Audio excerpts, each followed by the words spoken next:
inside the book.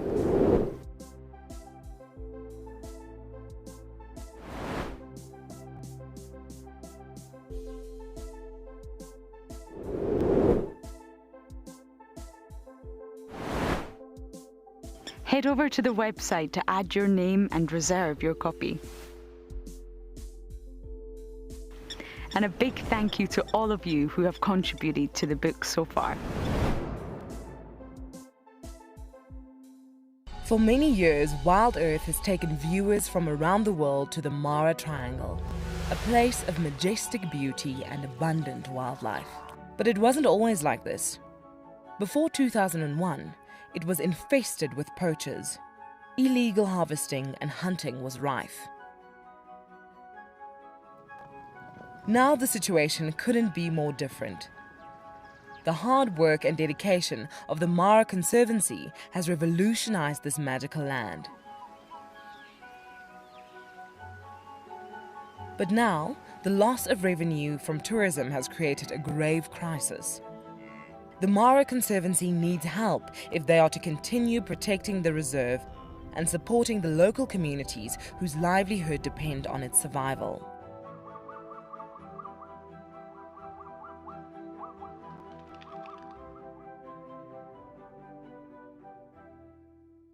I got into wildlife filmmaking because of a passion for nature and a notion that I could make a difference. Helping others fall in love with nature brings meaning to what I do. It's also a lot of fun. A couple of times per week we receive some very heartfelt messages from viewers telling us about how WildEarth has made a difference in their life, whether it's helped them through a difficult period or simply helped them to reconnect with nature. I think that's why we do what we do.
This program features live coverage of an African safari and may include animal kills and carcasses.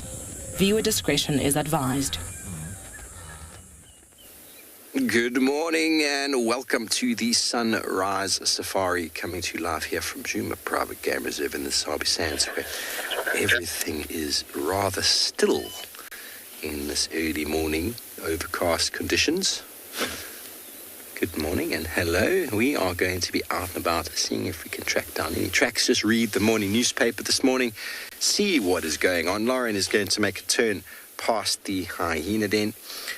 We will have Nikki and Paul out in Ngala. Nikki is going to be trying to track down some lions with a touch of leopard in there. Josh and BK out in Tswalu are out and about seeing what Tswalu Kalahari can provide. And Mike and Johanna out in Pridelands on bushwalk. And we welcome you on board your live African safari.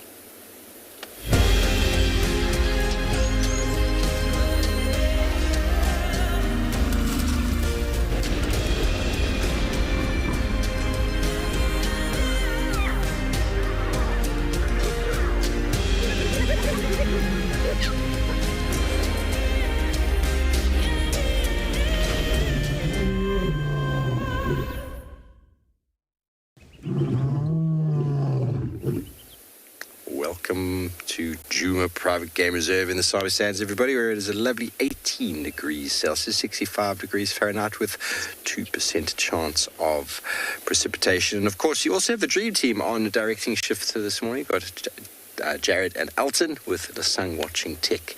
And hello, boys. Good morning. My name is Steve Falconbridge, joined by Davide on camera, and we are always very excited to have you with us. And don't forget, you can ask us questions using the hashtag WildEarth, or you can throw them in on the YouTube chat stream.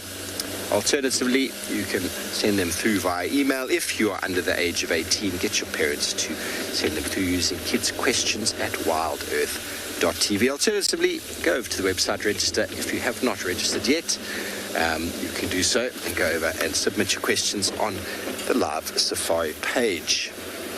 Now, we heard some birds just making lots of noises around Galago. So we just came into the area to see what was making them so upset. And so far, we haven't found anything of interest. So we'll just do a little cursory look around here, see what transpires.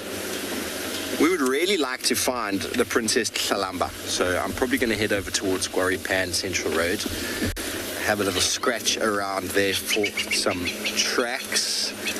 Last, she was apparently seen last week heading into that drainage line, and well, maybe, just maybe, we'll have some luck finding her.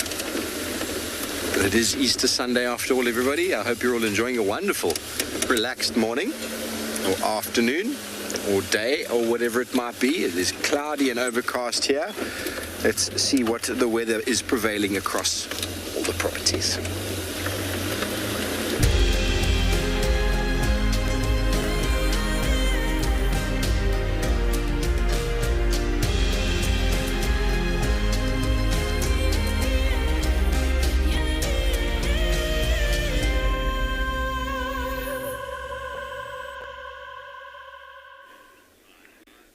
What a fantastic start to the morning. Good morning, everyone. I'm just having some chats on my coffee with Mr. Ground Lion here, a predator in its own right, and the name is roughly translated from ancient Greek to mean ground lion, but of course we call it a chameleon. My name is Lauren. I do have Morgan on camera today, and this is the exact same individual that we showed you last night, or I showed you last night, in the exact same position, in the exact same tree. Now I'm just going to walk away so I don't disturb him in any way, and I'm saying him, we don't actually know the sex, of course.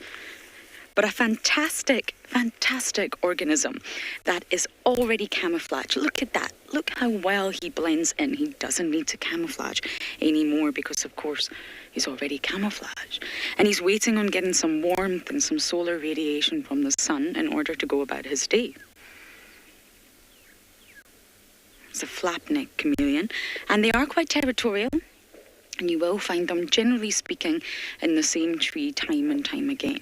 Now, this one's actually moved trees because his little home got bulldozed, shall we say, by elephants. So he must have dropped to the ground, and then he's obviously just hopped onto the other tree with that prehensile tail and those tongue-like fingers. You know those tongs you use to pick up meat on the barbecue, or the braai, as they say here in South Africa? It's exactly how those little fingers and feet work. And we're getting a really good view at those turret-shaped eyes. So they actually have negative, what we would say concave lens on their eyes, but their corneas are positive, what we call convex. And this actually allows them to focus their depth perception precisely. So when they do decide to dart that tongue out and catch their prey, they are completely accurate about it. It's not clumsy. They're not going to miss. They've got that depth of perception, so they're able to gauge exactly how far away or how close their prey is and make an accurate hunt. They also don't need both eyes to sort of be looking at the same point, if that makes sense, the same position in order to gauge depth accurately. And they're said to be one of the only sort of vertebrates that can actually focus monocularly. So this means just with one eye, either the left or the right, they can focus to absolute precision and then execute a hunt. Isn't that incredible? Of course, they've got both eyes, but they don't need that. They don't need that to sort of focus and gauge the depth accurately.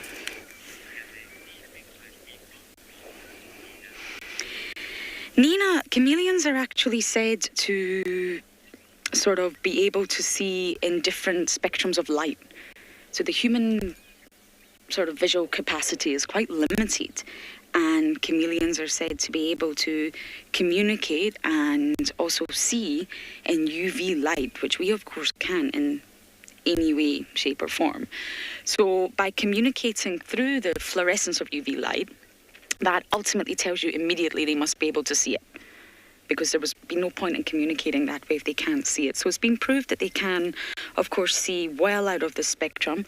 I'm not sure about the infrared. I think that's quite a big question in science right now to be able to understand what they can see.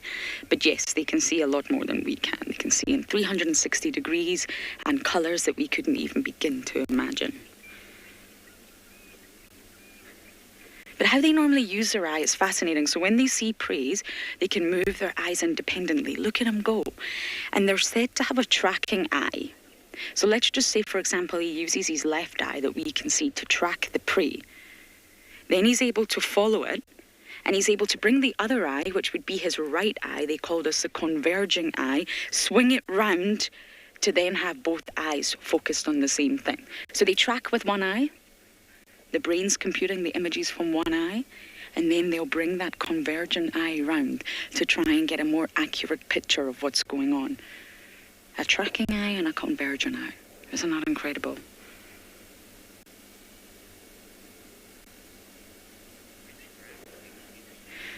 Ah, what a fantastic start. I'm going to check the hyena dens, bumble around to see what other magnificent creatures we can find today, and we're going to send you guys across to Nikki to say good morning.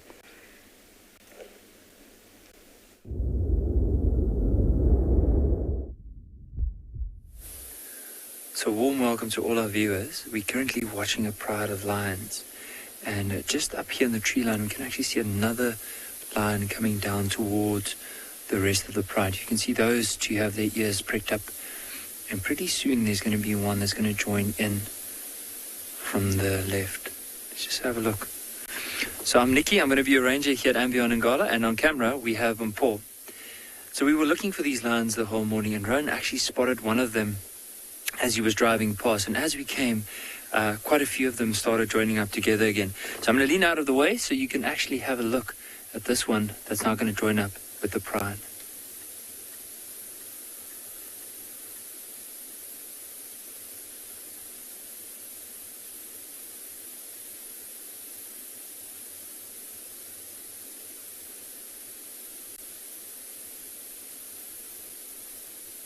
Now And it looks like they were hunting earlier on because I can just hear some Impala's alarm calling. And it might have been that these other ones were lying down in the grass here. And the younger ones were actually pushing the Impala towards them. But of course, after the Impala realized that this was probably a bit of a set trap, they moved away. And because of that, the lions have basically given up and have come and lie down in the grass. But it's so hard to see them when they lie down flat, because all you can see now is the back of their heads and their ears. But some of the youngsters, look at the youngsters that we had earlier in the grass in front of us. I don't think you'll be able to see them. Oh, this one's just gone up, but off to the right there's actually one in the grass. It's probably going to stand up soon once this young male has moved closer towards the rest.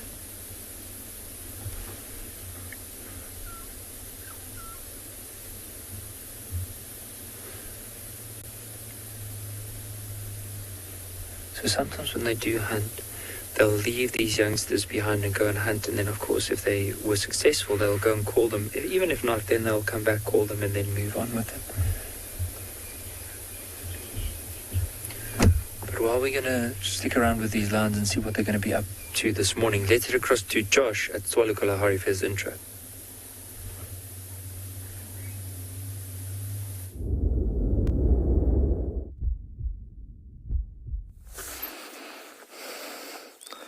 And good morning, and welcome to a very peaceful and rather beautiful morning at Tswalu Kalahari. So you can see we're starting off our morning here at Chikudu Dam, and we've got a beautiful reflection with a giraffe drinking on the southeastern or southwestern side of the dam.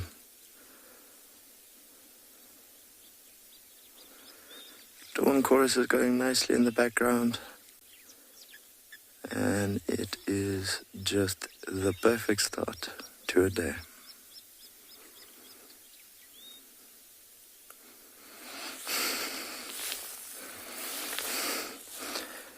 And good morning again. My name's Josh, and behind the camera is BK, and we'll be sharing what's going on in the Green Kalahari this morning with you.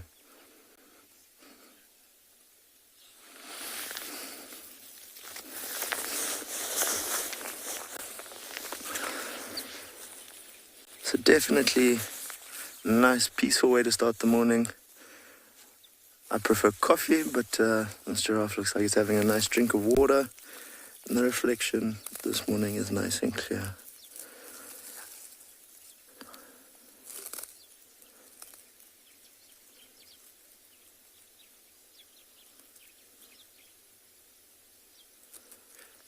Definitely not the most comfortable looking position to drink in, but a small price to pay to be the tallest animal.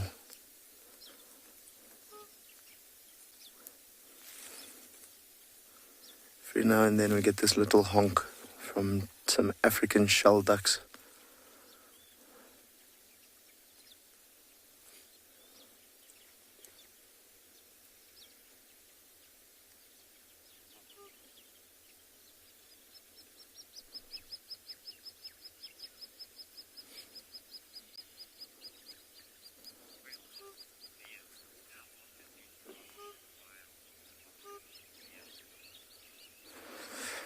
So Liam, how often do giraffes require water? So they will drink every day if they can, but they can go a day or two without drinking.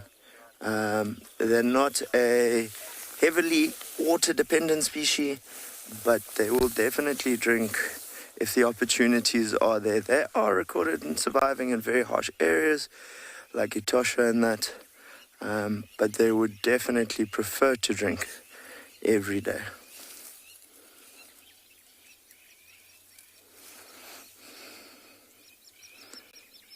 We haven't seen any other giraffes, so it looks like this individual's on his own. Some blacksmith lapwings making an absolute racket in the background there.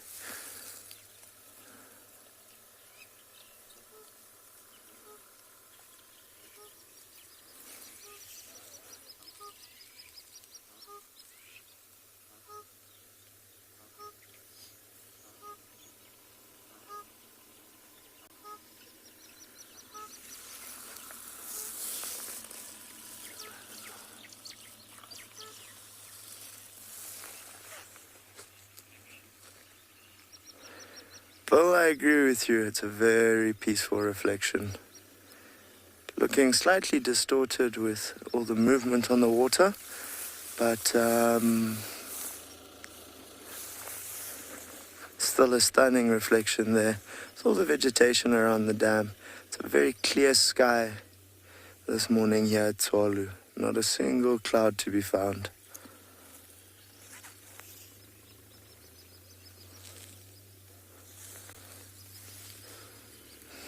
We've got a lovely breeding pair of shell ducks deciding to go for a cruise this morning across the lake. Well, the lake might be an exaggeration, the waterhole. To your male having the grey head, your female that white head.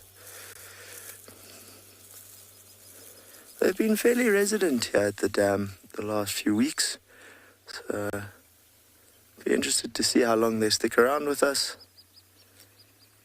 Looks like our giraffe's having a bit of a look around, see what's going on. He obviously has a little bit of an elevation advantage on us.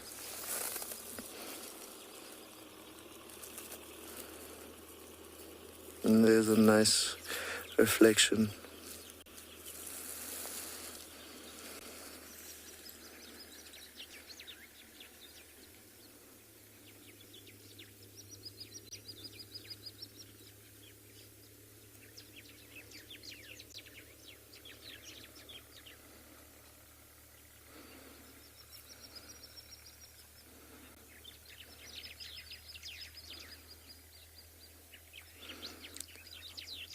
Quick nibble before heading off.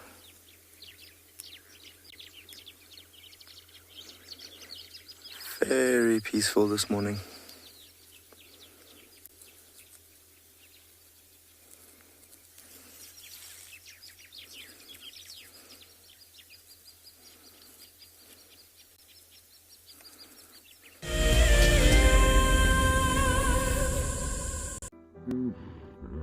Nestled on the banks of one of the largest lakes in the Sabi Sands lies an award-winning game lodge called Chitwa Chitwa. Many of you will have been on safari here virtually with WildEarth, but now we are offering you the chance to see it for yourself in person.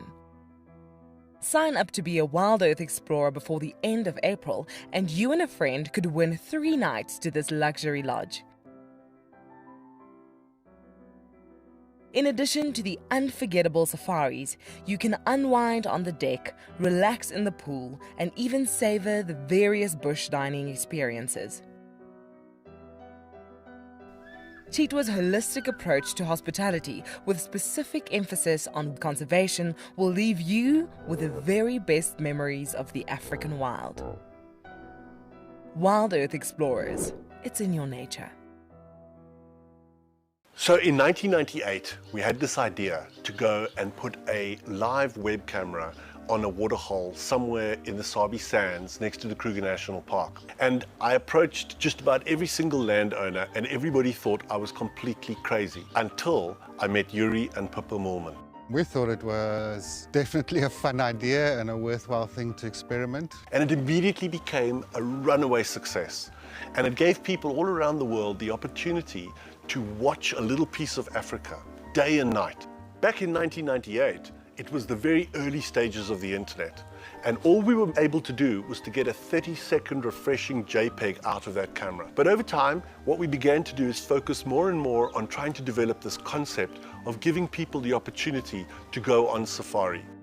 Even though we live just 500 meters up this hill, we still put the camera on to see what's happening. Absolutely, we watch it ourselves. Hi, my name is Tristan Dix, and I am a guide here at Djuma Private Game Reserve for WildEarth. We love connecting you to the African bush, and we always look forward to all of your questions. If you want to ask a question on WildEarth, you'll need to register on the website. Once registered, go to our live safari page and submit a question below the live feed.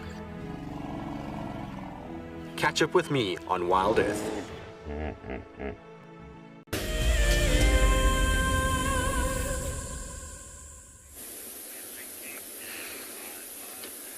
So after sitting with the lions for quite a while, you can see there's a new addition to those that were here early on, and that's this big dominant male. So he is part of the Ross males for all our regular viewers. And if you look at his mane, you'll see quite a bit of blonde around the ears, but then just behind the ears to the back, very dark mane. So this is the dark-maned Ross male. And just left of him is the mother of the two younger ones that we saw earlier on.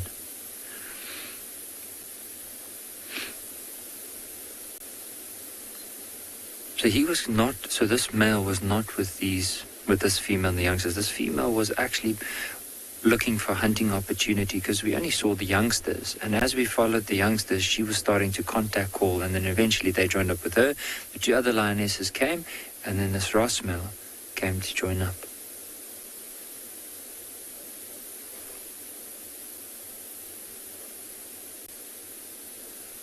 But it does sound behind us that we can hear some baboons alarm calling, and I wonder if it's not the rest of the pride that's somewhere along the river behind us. Probably the best would be, like, after spending some time here, is to go and investigate and see. Maybe it could be for the other members of the pride, it could be for a leopard that's crossing the riverbed, or maybe walking along a game trail close to where those baboons are.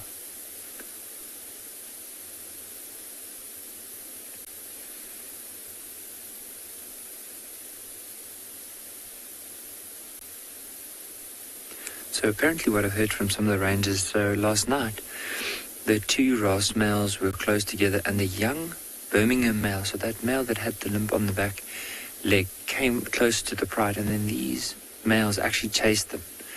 But I don't think they managed to get to him, but they just chased him away from the pride. So it'd be interesting to know where he might be, if he's joined up with the other members of the pride, or if he's by himself at the moment.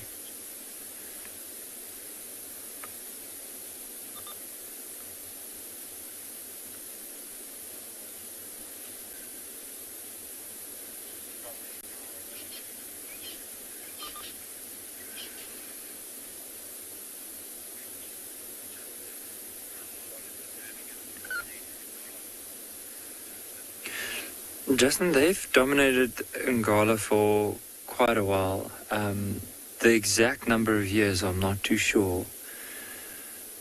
I would say probably from all my time here, they've been the dominant pride. And I would say, like, that would have been... I've only been at Ngala since, like, permanently since last year, the beginning of the year. Whereas I remember when I came 3 years ago to help out at some of the lodges here, they were still the dominant pride within this area. So I'm not too sure. Like, I'll probably try and find out a little bit more and then get back to you on that.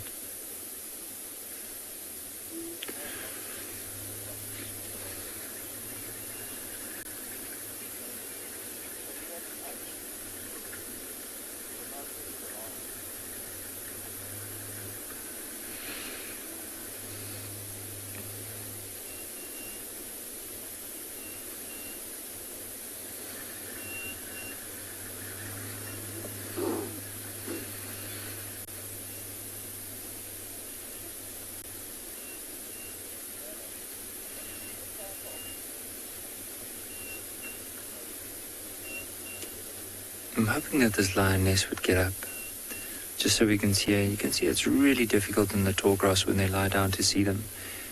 And I mean, this isn't as tall as most of the grass on the reserve at the moment, so that's why leopard and lions, when we have seen them, we've seen them in pretty open areas whenever they rested, especially in the riverbeds. Because often if they do lie down in the tall grass like this, it's really hard to spot them unless you're actually tracking them on foot.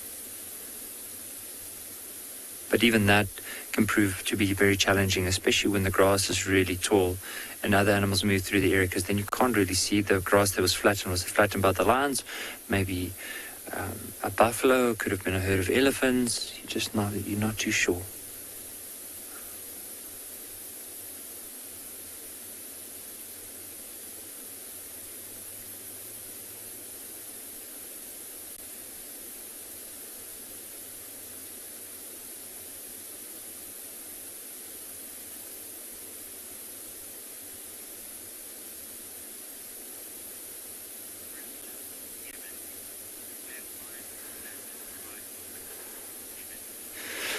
And like these males here, they do come to the pride quite often. So what happens normally after rain, all their scent would be washed away. So if we have quite a bit of rain in the area, then you'll find that these males would move constantly and just scent mark their territory, warning the other males that this is their area not to come in. And then, of course, if there's other males that try to move into the area, they'll move away from the pride and chase them off. And if they, by doing that, find a possible hunting opportunity and they hunt something, it might be that they could be away from the pride for over a week before they return again. We find it sometimes where these males would be with the pride for quite a while and then leave the pride for maybe a week, maybe even 2 weeks, and then eventually come back to them. So they could leave the pride for more than a certain amount of time. And also what you could find is that with these two males, they might cover more than just this one pride. They might cover 2 or 3 different prides, ones that we don't know off the reserve.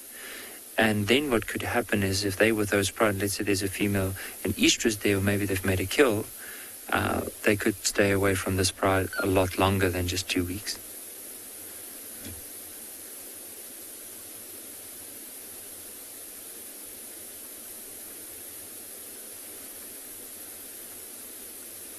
See, this mouse just picked up his head.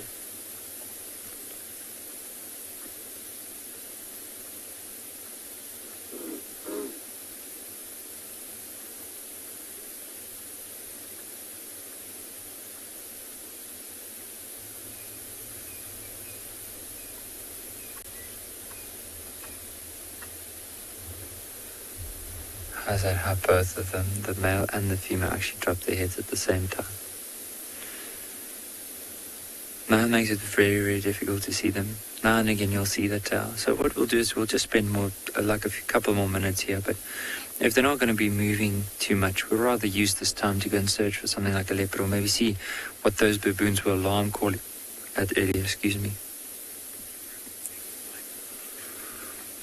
But as we enjoy this, let's head across to Mike and let him hear his hello.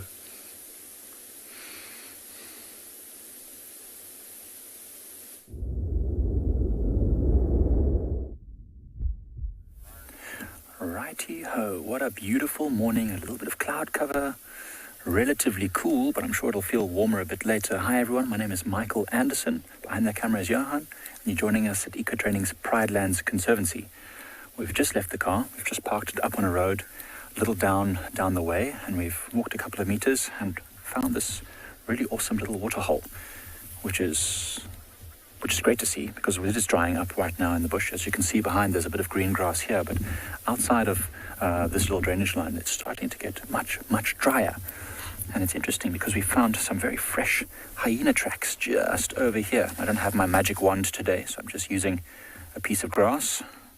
As you can see, there's a hyena track, and I can tell it's a hyena, and it's relatively fresh because there's 1, 2, 3, 4 squashed, weirdly shaped toes with very prominent claw marks. And at the back of the track here, you can see it's just kind of not symmetrical. There's a big lobe here and a smaller lobe over there. And there's a big mound in the middle, which is quite typical of hyenas. But anyway, this hyena came probably to drink from this water hole right over here. As you can see, the water is a little bit grey, muddy looking. It's not looking particularly nice, but they've got quite a hardy stomach and they're not very fussy. They eat some pretty rotten things. But over there, there's an interesting sign.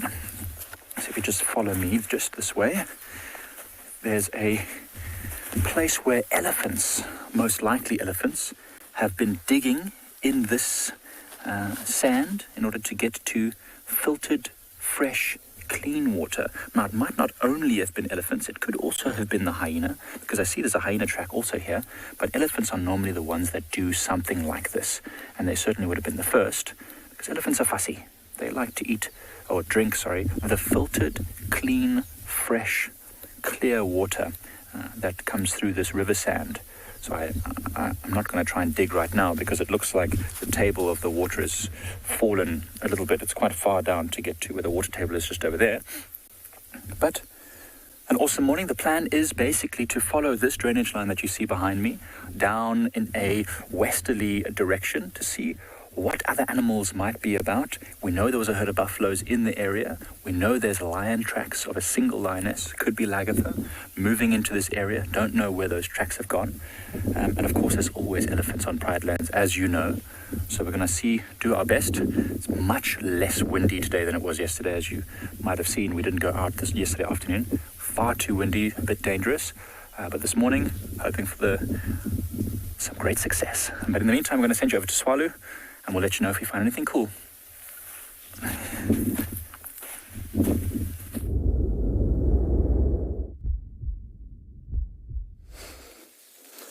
So folks, it seems a morning for stunning backdrops and reflections.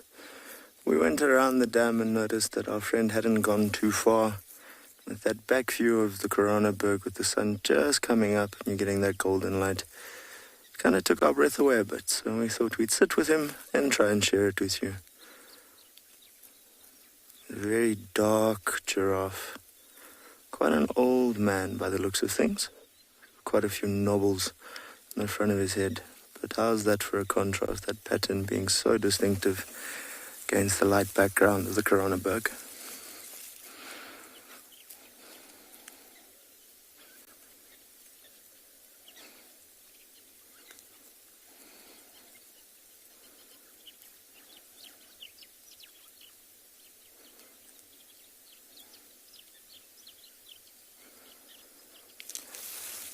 No matter how many times I watch giraffe feed on these thorn trees, it does amaze me that they don't get a mouthful of spines. You just realize how versatile that tongue is and how thick the skin around those lips must be. But they're well capable of just nibbling the little leaves off in the gaps there. And giving us a bit of a stare there.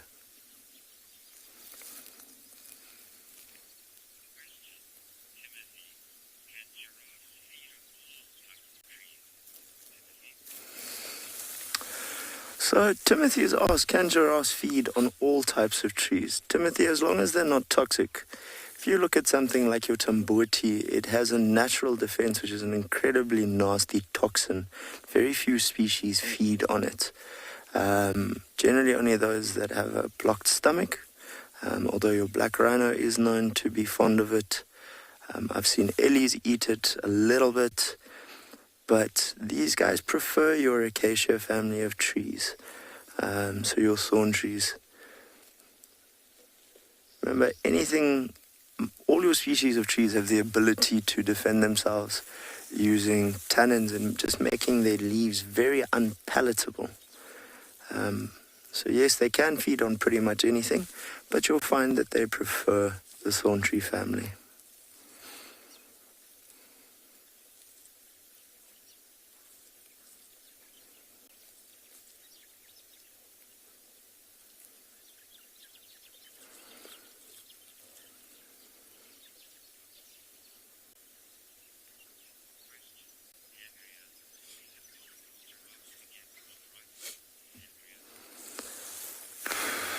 Andrea, I have no idea.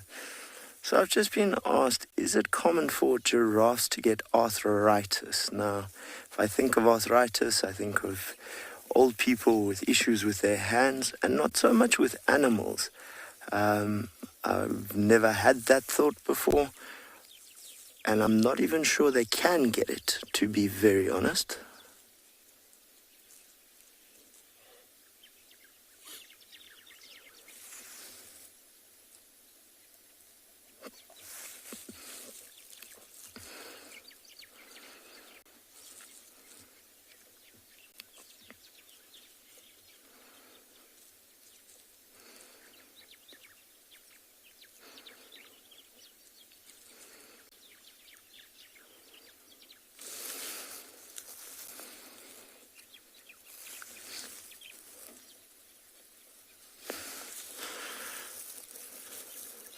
It's just interesting watching this giraffe bull slowly feed around this bush. I've got a nice little hornbill calling in the background, some sociable weavers. There's a crown plover and a blacksmith crown lapwing. It's Some blacksmith lapwings calling in the background as well. So quite a nice dawn chorus to accompany our friend here.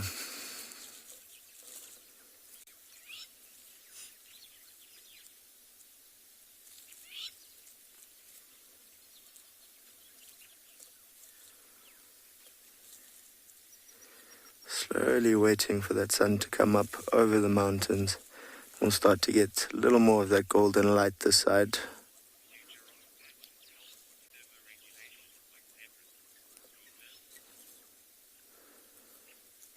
So Lisa has asked, do giraffes' patterns help with thermoregulation, similar to a zebra's? Now, I've never had that question before, I must admit. It seems like a morning for a few I haven't had. Very cool, always. If I think about it, Lisa, I can't see why not potentially. I cannot say I've read anything that leads me to believe it, but it might just be something I've missed. In general, the patterns are more an identifying feature between individuals. They're unique, but I can't see why not. And if you look at giraffes in general, this is a rather dark individual. You do get much paler individuals. I have heard a theory on the reserve that in general the giraffes here are much paler because of the sun. Whether or not that's ever been studied, I'm not certain. But I wouldn't say it's an impossible theory. It is one I would need to double check before I could give you a yes or a no answer.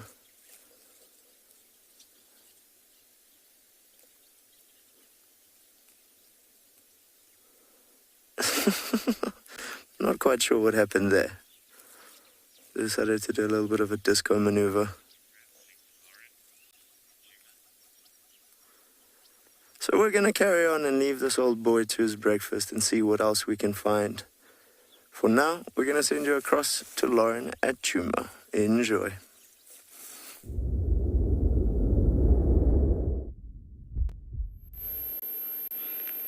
Now this is something you don't see every day, a hoisted warthog. Now Finoti and I have been working a drag mark, and there is clearly a leopard responsible for this, a male leopard. We think it could be Mulwati, but I've not seen any sign of a leopard yet, just a poor old warthog up in this marula. So I think the best plan of action for us is just to sit tight, quietly. If it is Mulwati, we know that he's skittish, at least can be quite skittish. But it looks like there's a lot of meat left. Can we do a little meat check? It's definitely been feasted upon. But I think maybe if we just sit tight, the male is going to come back. I mean, it's not the most pleasant thing looking at this warthog, but it's very impressive. My gut feeling tells me it's Mulwati. It'd be so lovely to see Mulwati up a tree. I don't believe we've had a sighting with Mulwati up a tree. James had him eating a warthog, quite some time ago now. Trishala had him eating a scrub here, but I don't think we've had him up a tree. So I'm just going to sit here, be very, very patient, and you guys are going to go all the way down to Tswalu.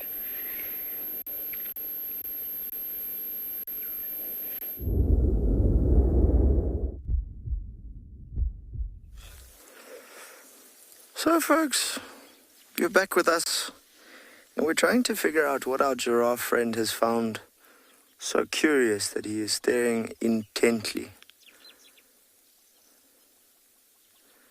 These animals are most definitely an indicator species in the fact that if you see a journey or a tower of giraffe all staring in one direction, it is always worth going and investigating why. It has led me to lions, wild dogs, cheetah before, but in this case it could just be something coming to drink at the dam. We are still very close to it. But he definitely seems curious about something.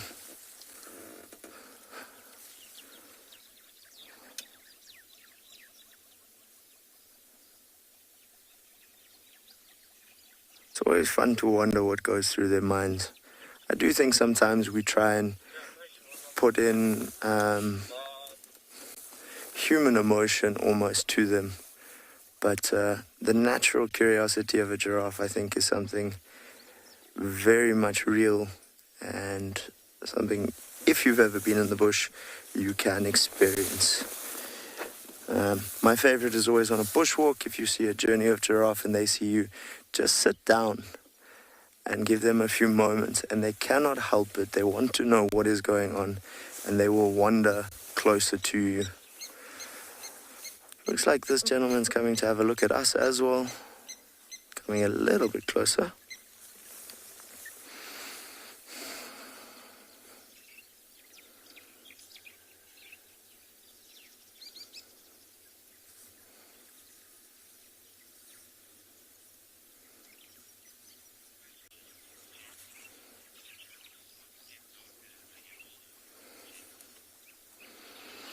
So Jensen's asked the question that is heavily discussed in our industry, and that is, do giraffe spots get darker as they get older? Now, I've heard arguments on both sides. There's quotes and all sorts behind it. But the long story short is, and what I've noticed through personal experience, is they are either prone to be darker or to be lighter. Obviously, that's just a genetic thing. I do think as they get older, their coats lose a little bit of that luster. So one could interpret it as getting a little bit darker as they get older. But I do think it's just, if you think about your grandparents or something, as they get older, your skin starts to change. I don't think it's any different for these guys, especially as theirs is fur. So their hair will start to change. We're going to just try and readjust a little bit here, folks. But I do think, to a degree, if an animal was a darker animal, similar to this chap, he might get a little bit darker. But then you've also got the other theory that when in the Kalahari, these animals were paler because of the sun. So it is a difficult one to give a absolute answer. And I do think, to a degree, genetics play a part, as well as where they are could potentially also have an effect. Something you could almost consider a micro-adaptation to the habitat that they're in. So we're just going to start up here, folks. Take a little bumble back and see what's going on. So we're going to carry on. We're going to send you across to Mike at Pridelands. Enjoy.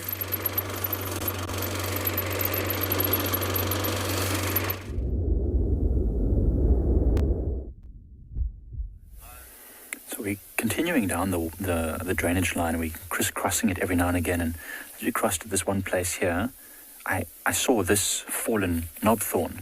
And it got me to thinking about questions people often ask. If we can survive as guides in nature, in the bush.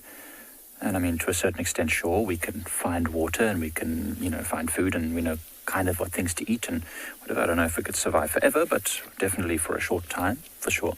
And one of the main things to do in the bush is to find water. You really need to find water. And this is a good way to find where water might have collected in a dam or some other type of reservoir. So as you can see, there's a fallen tree here, and on the right side here, there's a bit of a hollow dug out, and there's no real vegetation here.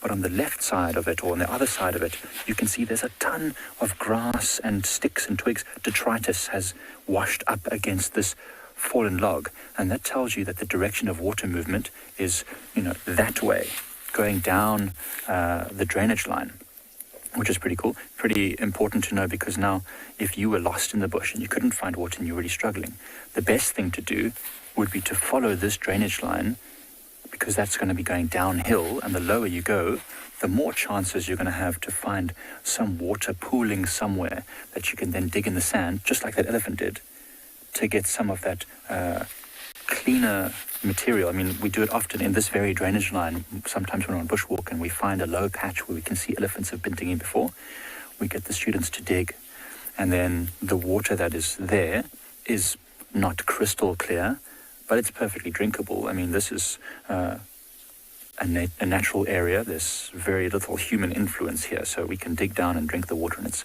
relatively okay. If you drink too much of it in one go, you might get a bit of a stomach bug, a little bit of an upset stomach, but a little sip here and there just to keep you going, 100% fine. So it's a really important tool when out in the bush. And I don't know if you notice this small bush just behind me here. I believe this might be what they call potato bush. In fact, I'm completely lying to you. It's a white berry bush, which is another very interesting plant because a white berry bush has delicious little fruits in the early part of summer. It's one of the first trees or bushes to fruit. And the name is not very inventive because it literally just has little white berries, but they are jam-packed full of sugar. So drainage lines are really a phenomenal place to go and spend time looking for food, shelter, water. It's a great survival tip. Head to the drainage lines. Now, I was just wondering why this one has all this frass underneath it. I don't know if you know what frass is. It's basically caterpillar droppings. I'll show you a little bit of what frass looks like up close. So you see these look like berries. They look like little blackberries. That is caterpillar frass. Very, very high nutritious soil fertilizer. But anyway, as we keep moving down this drainage line, keep looking what else we can find, we'll send you over to Lauren, who's found a carcass.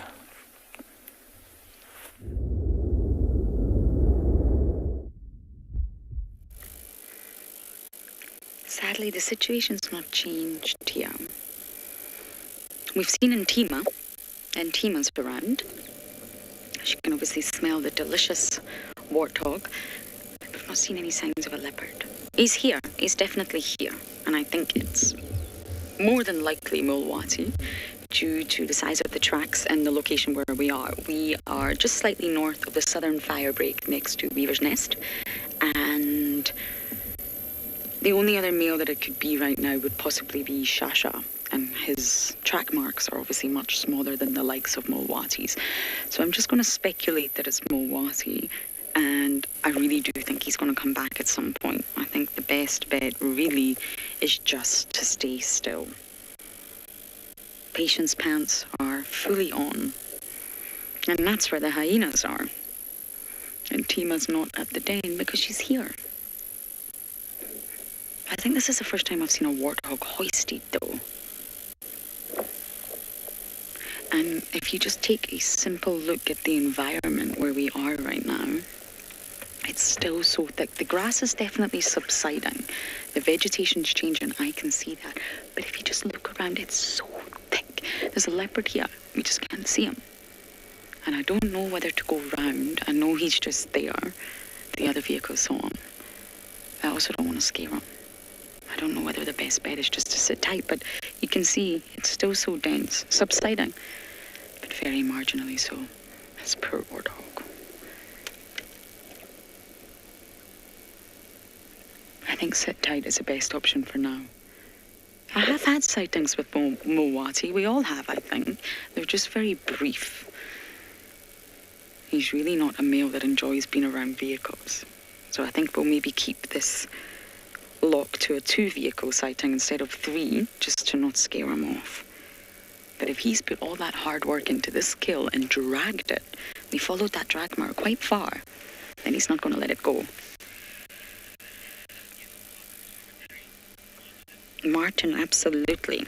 Absolutely. If another leopard came by and could smell this, they've got prime access to this warthog. Absolutely.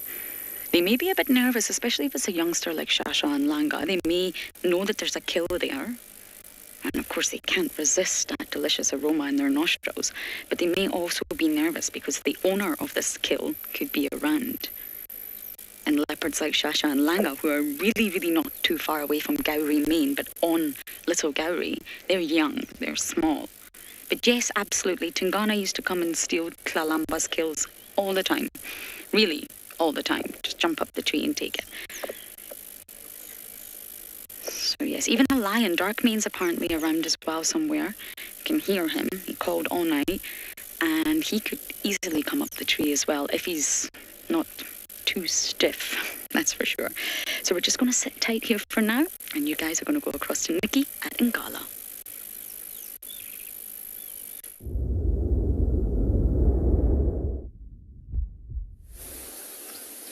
I really hope something comes to that tree. where Lauren is waiting at the moment. But something else in the tree here is, look at this owl. So something very distinctive about it is if you look around the face, do you notice those pink eyelids and that black that goes from above the eye all the way to under the chin? You'll notice the grayish wash with the white speckles on the back. So this is a Verreaux's eagle owl, or the other name for it, a giant eagle owl. The name eagle owl is it's quite an interesting name because the size of this owl is probably the size of an eagle, hence the name eagle owl. And they can take pretty much anything their size and smaller. And it has been recorded where they would take something as big as as something like a vervet monkey, or maybe even other birds, reptiles. So there's a pair that were close together here, and this one flew off and landed on this branch.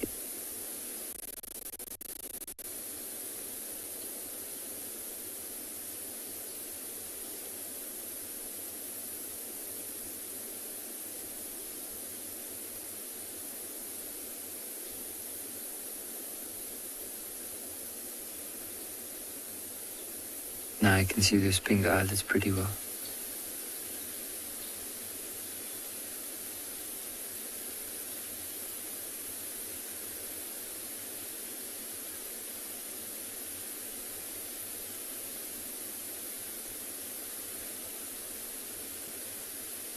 You can see there's a breeze blowing. Look at how the feathers are blown up by the wind.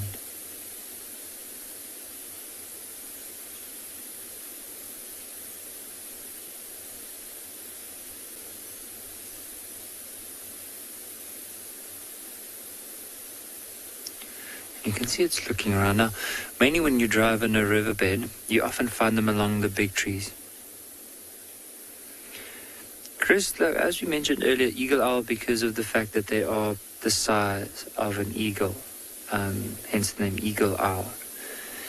And just to give you an idea, so as that owl sitting there, it's probably close to, just judging by at least 35 to 40 centimeters, if not bigger. It's a massive owl.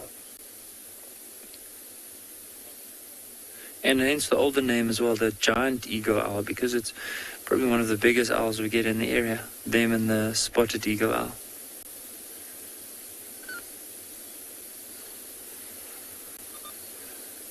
You can see it's just looking around. Often they mainly come out in the evening, but if you drive along the riverbeds, you'll sometimes see them perched on these branches overhanging the river.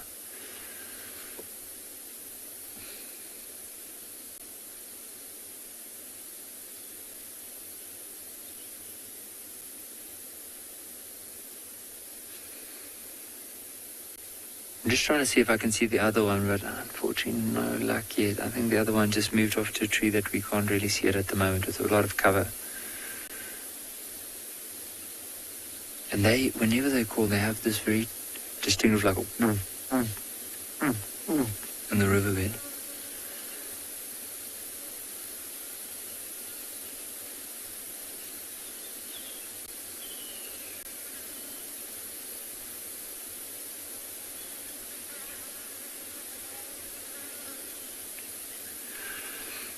Emma, there's some, but there's also a few that, like the pearl-spotted owlet, that sometimes moves in the day, and they fly around there because they hunt little birds.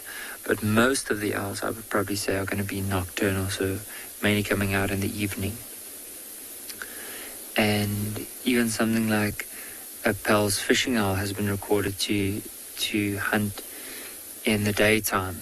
So I would say most owls probably going to be at night, but there are some that would use the opportunity. And I think they're also like the lions we mentioned, like leopards, they're very opportunistic. So even in the daytime, if there was something really close nearby, they would use that opportunity if they can. I think sometimes at night they just see a bit better, so they have that slight advantage, or quite a reasonable advantage. And of course with owls, whenever they fly, you can't hear them flying because of all the feathers. It dampens their noise, and so they're very quiet flyers.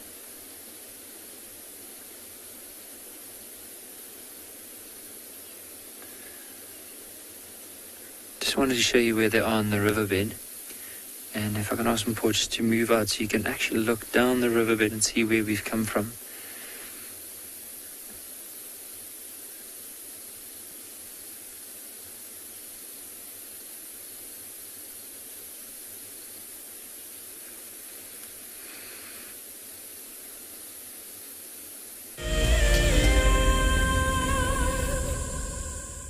Graham, I'm just going to see, there's a very good place. I want to see if we can get good signal from there. That's what I'd like to know. Welcome to dawn in the African bush. How cool is this? Can you believe it? Those cubs are now only 10 feet from us. Unbelievable. Elephants chasing wild dogs chasing elephants. Pandemonium! Watching how WildEarth has grown since 2007 has been truly remarkable. On the 27th of April this year, WildEarth will be turning 14, and we would love to hear from you. Please send us your own special birthday message, which we can share with the rest of the WildEarth family.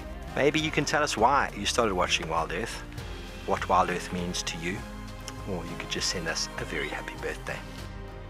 Don't forget, when you want to film yourself, to hold your phone sideways to get the best angle. When you are ready, you can email your videos through to birthday@wildearth.tv. Staying one step ahead is the key to survival out in the African wild. And now you can stay in front of the pack with a WildEarth weekly newsletter. Sign up to be a WildEarth explorer and you will get exclusive behind-the-scenes stories about your favorite guides and camera operators. Information about our upcoming plans and projects will be delivered to your inbox every week before anyone else. And you can hone your guiding skills by taking part in our Identify Me nature quizzes. WildEarth Explorers, it's in your nature. I'm Nikki here at andBeyond in Ngala in South Africa. I love getting questions from viewers about all the small things within the environment and how it all is integrated with one another. If you want to ask me any questions, please simply register with the WildEarth website, head across to the Live Safari page and then post your questions there. I'm looking forward to chatting to you on my next WildEarth drive.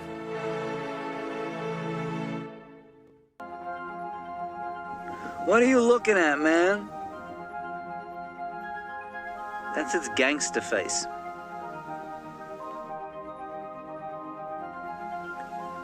It has the manners of a common variety vagabond. Look at it, chewing with its mouth open like that.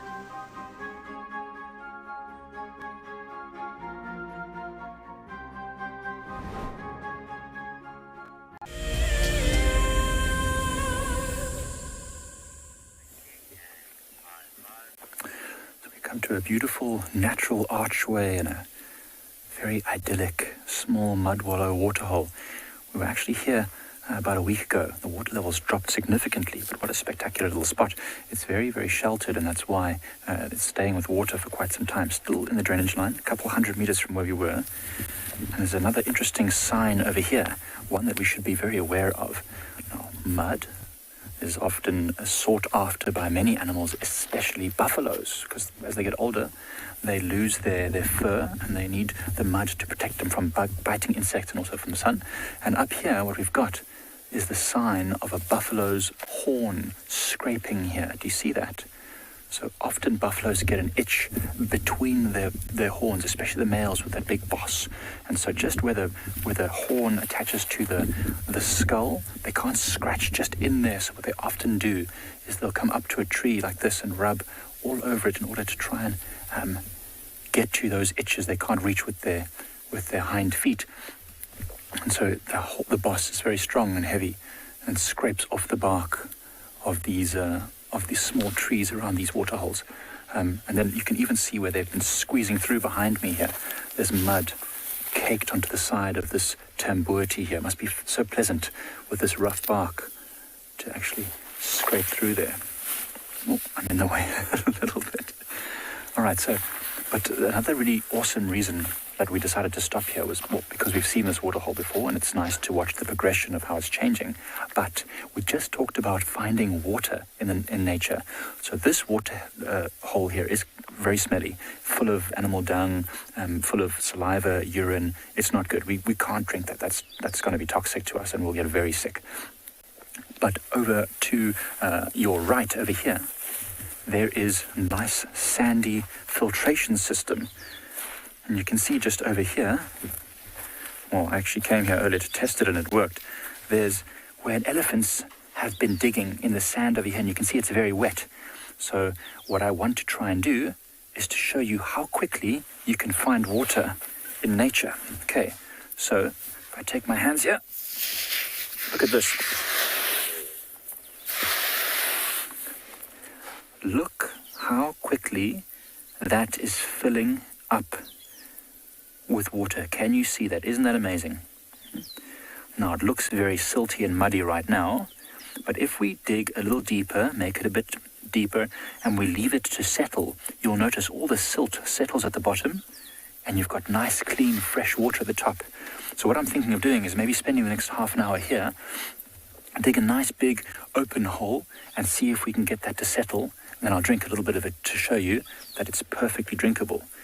This would be a kind of place where you could almost make a base if you were lost in the bush somewhere, because you've got chances to ambush animals coming down to the water if you needed food.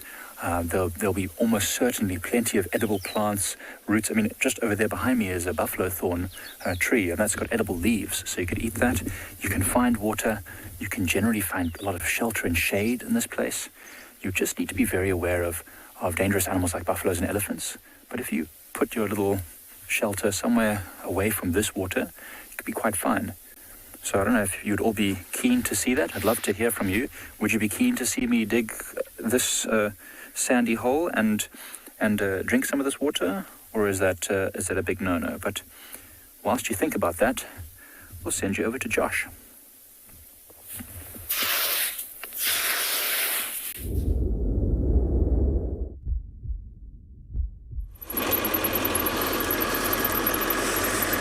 Folks, you find us taking a bumble in the dunes out to see what we can find. We've got some long-distance visual of game, but we have a firm favorite has been found. So, although it is one of our wild families, it's always nice to get to spend time with our little friends. So I think BK has got something to share with us there. And on a lovely, chilly Sunday morning, good to say Happy Easter with some meerkats.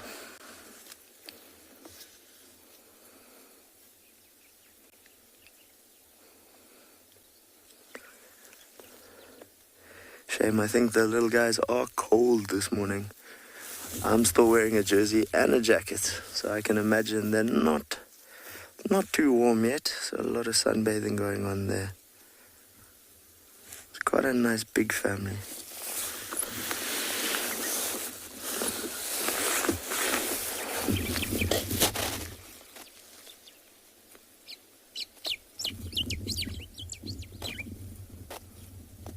Looks to be about 8 individuals that I can see in this burrow system, of which there's definitely 3 pups and what looks to be 5 adults. Yeah, all fishes in a very area.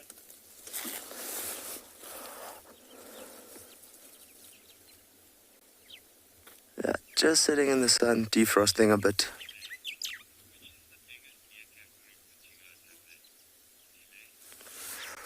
So Pile's asked, which is the biggest meerkat group we have here on Tswalu?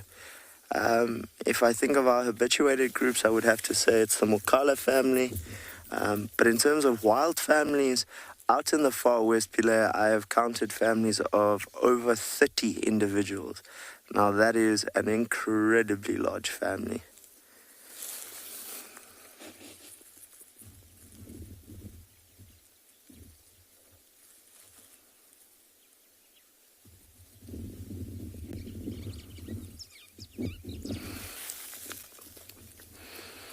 It's always fun watching these guys.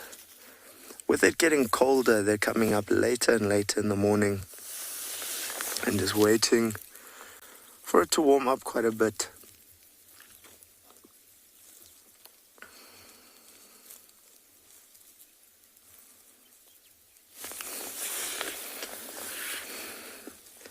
that very distinctive pose on the back legs.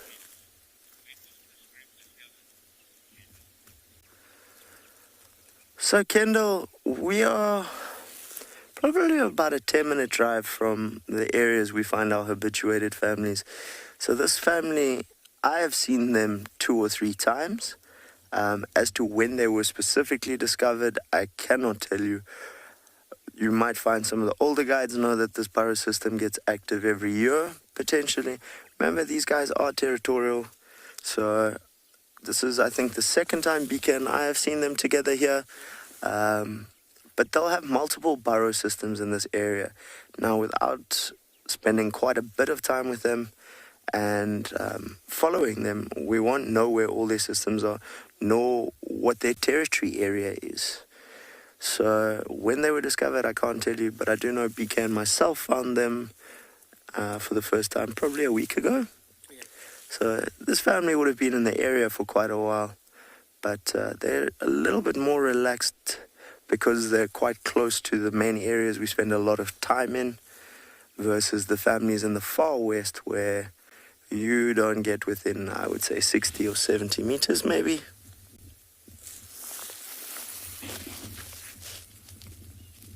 And as you can see, they're still paying a lot of attention to us.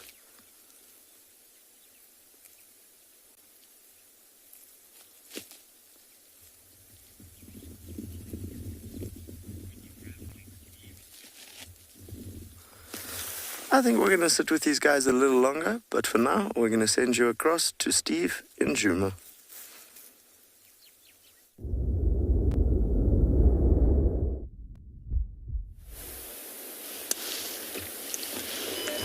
Welcome to Djuma, everybody. We're following up on some female leopard tracks that came up.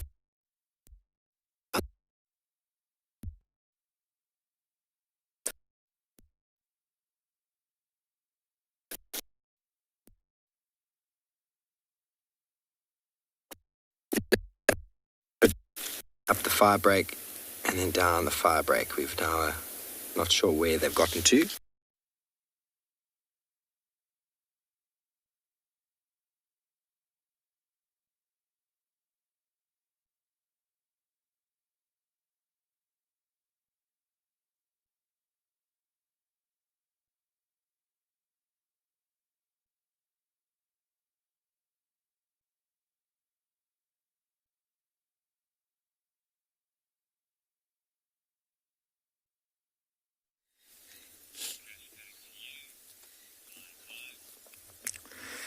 So, not much has changed here.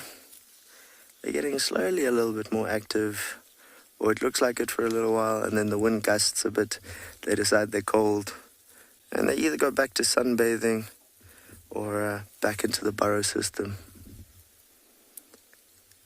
Although they're comfortable with the vehicle, whenever BK or I move around, there's definitely a little bit of a change in behavior. Although looking at these pups, they're old enough to be following the family when going foraging. They're at that age now where they'll be begging for food and fighting with the adults. And potentially also reaching a point now where the adults will be forcing them to try and forage on their own.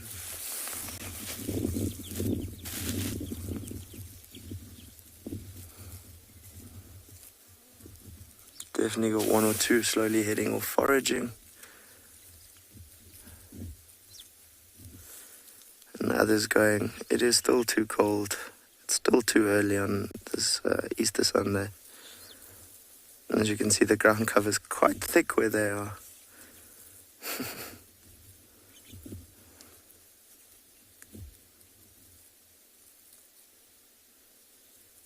And grass blowing in the wind is a little bit of an indicator that it will mess with their hearing and their sense of smell a little bit.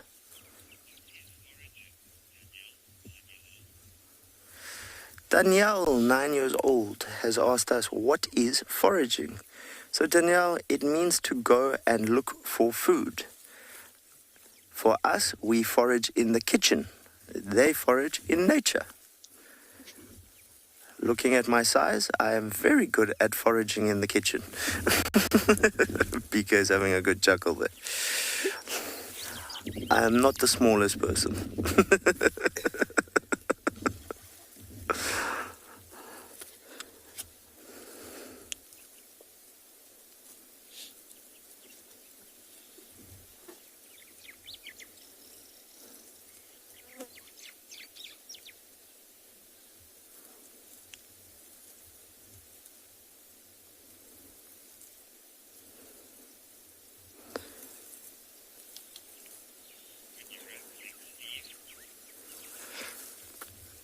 So folks, I think we're going to leave this family, see what they get up to during the day.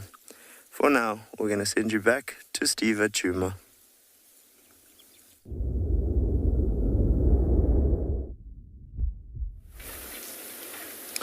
Welcome back, everybody. Sorry about that technical issue before. We are still here waiting for our elephant bull to come and join us for coffee. Like a cup of coffee, sir. Maybe he'll come as close as he wants to.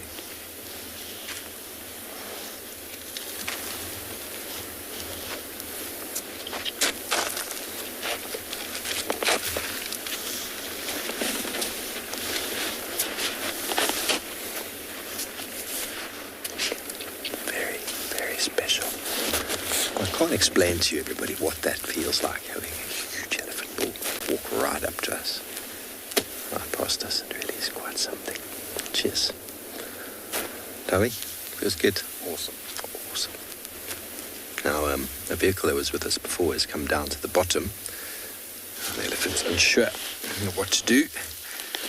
We'll quickly chug our coffee, but we're going to leave him to walk south, and we're going to keep heading on north.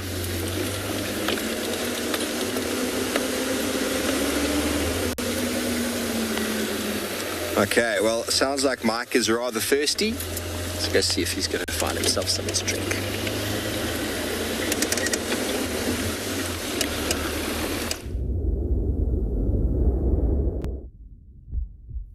So, it's been, 10 minutes, maybe less, and I've dug out this little sandy hollow. You can see I've made the sides nice and sloping so that it's not constantly crumbling into the water that I'm trying to create. And you can see here there's actually a lot of water already. Now, it's not particularly clean yet. It's still filtering through. There's still silt from when I was digging. But you can see I've got the cap of my water bottle, and I'm just going to dunk this in to show you just how deep this is. Oh, a little piece of dirt fell in there.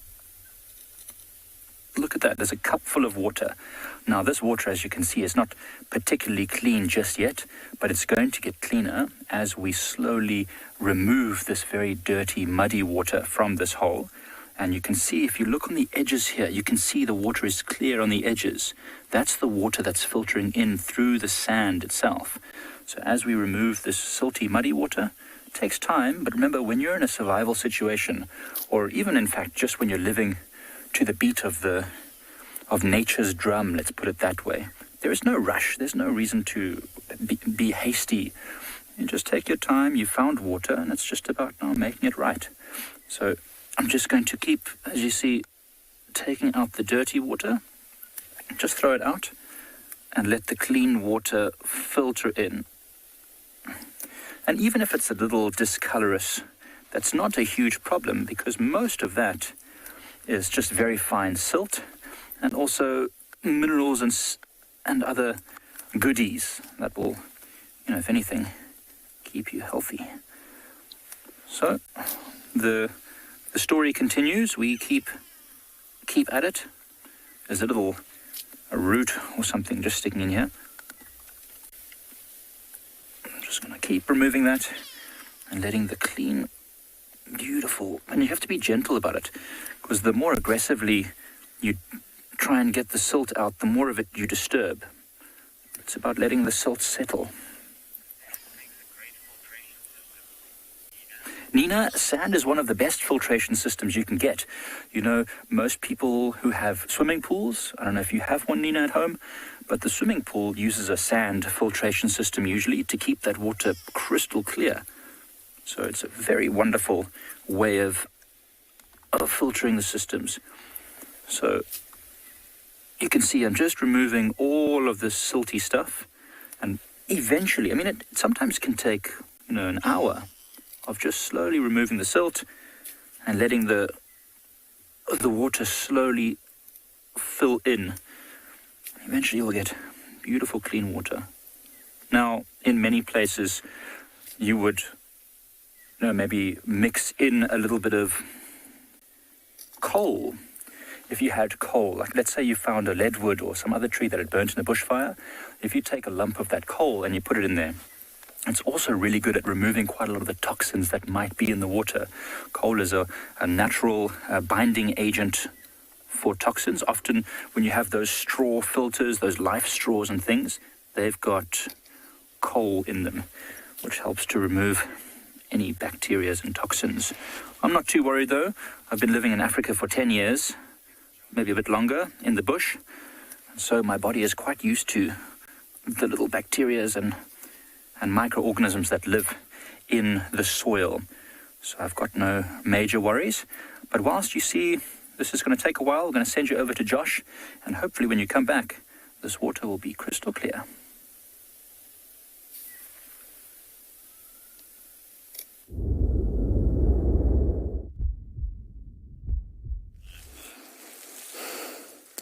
So folks, we have hit the jackpot. What we have here is a pair of Lanner falcons, and it looks like they've got themselves a little swift. Now, birds will make up 80% of their prey, and they have quite an interesting hunting technique. They'll either use cover to mask their approach or speed. They're incredibly quick and very versatile flyers. They do particularly like hanging around waterholes and waiting for the different flocks to come in.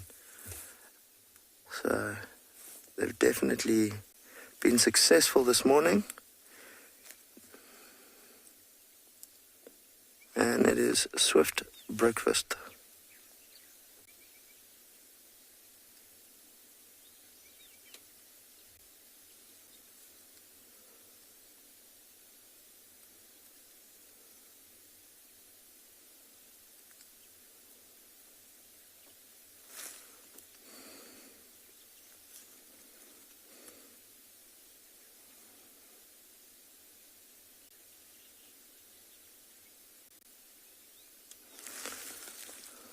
Very, very pretty birds.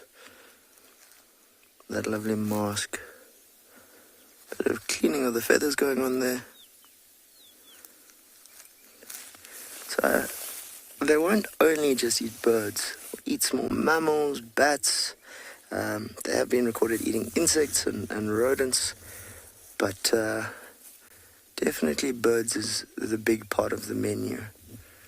Although to catch a swift, which is what we think they're feeding on there, we had a little bit of a closer look with the binos, is not easy. It's also a very agile flyer.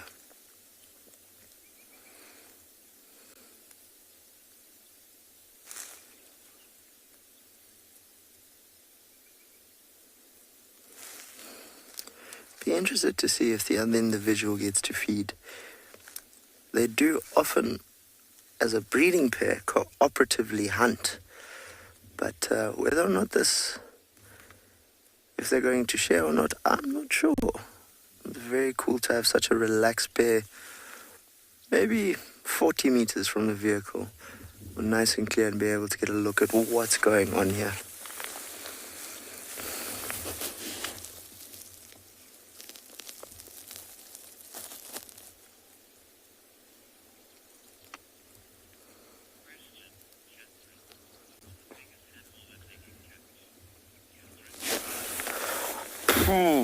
Catherine, what is the biggest animal that they can catch? I'd say the biggest I've personally seen is a sand grouse.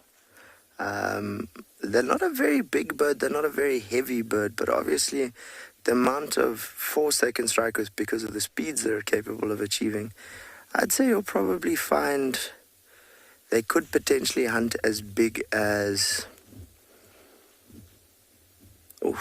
Maybe a dussie, but I think that's even boxing above their weight.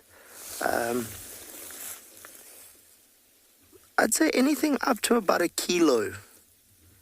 As a rough guesstimate, they'd be able to hunt. But remember, they also need to be able to carry that prey away, so that'll affect it as well.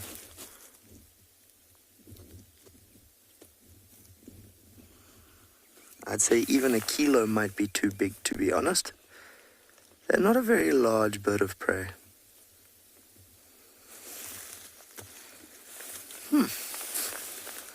Quite an interesting question. I do wonder.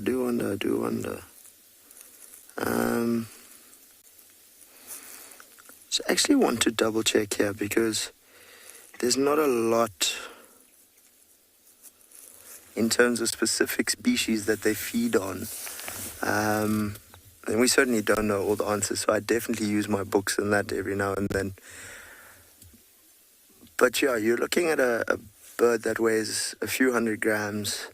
So anything in their body weight range and maybe a little bit bigger would be possible, I would say.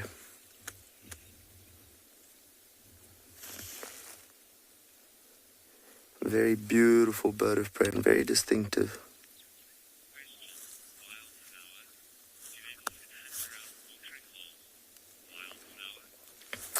So wildflower, they most definitely do often hunt around waterholes.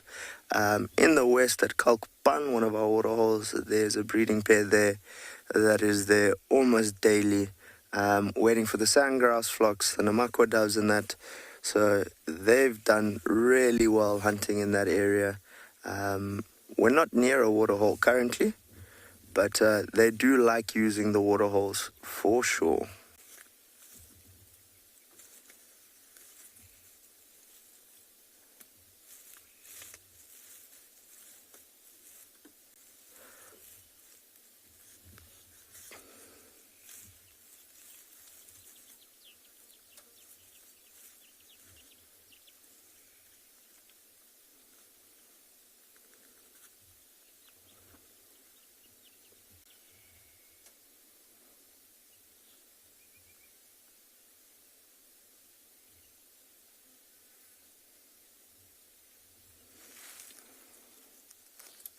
Love how clear-coated they are. Very beautiful birds.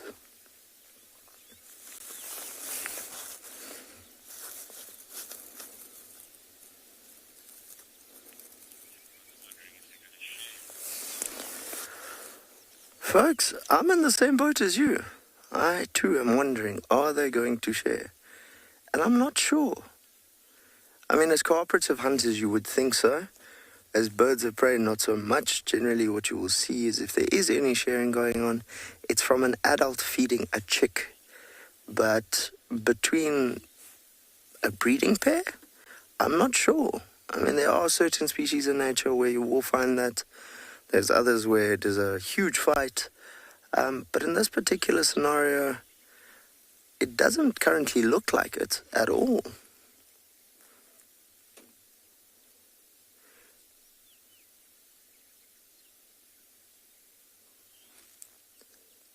It doesn't look like there's much feeding going on at the moment either. I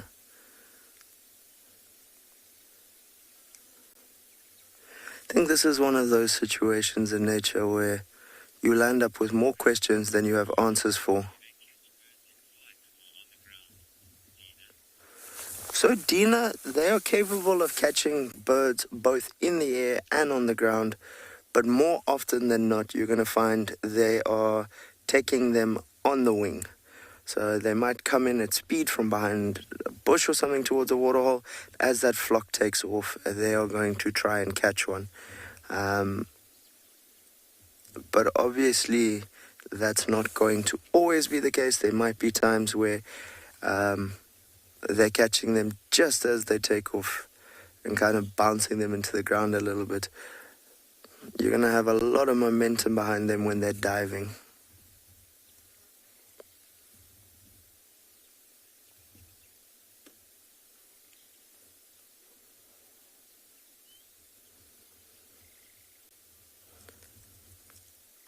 Doesn't look like there's all that much feeding going on that little, what we think is a little swift. It's definitely still got its kill there.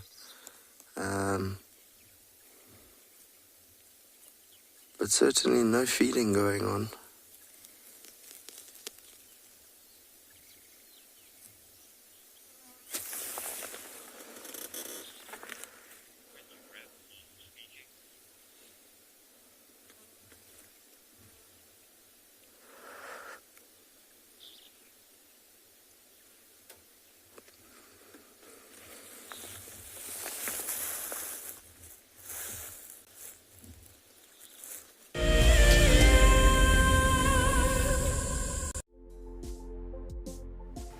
On the 27th of April, WildEarth will be turning 14 years old, and we wouldn't be here if it wasn't for all of you.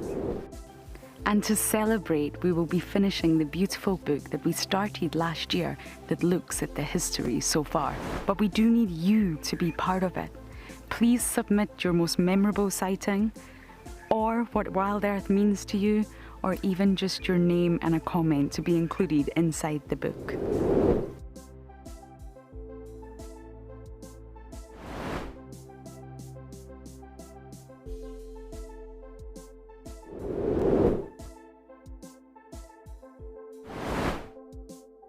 Head over to the website to add your name and reserve your copy. And a big thank you to all of you who have contributed to the book so far.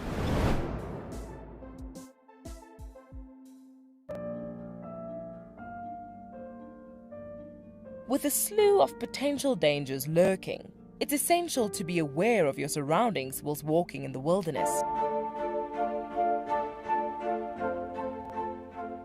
20 yards away from one of the most endangered species. This is a big bull. What a moment, what a close encounter with an early bull. He's just over here now. He's moved completely away. Being on a bushwalk and seeing a leopard, I mean, it's ridiculous to be this close to a leopard on foot and for him not to run is absolutely insane. How crazy was that? Through the gap there is just the back of the head of a male lion. He is absolutely unaware that we are here right now.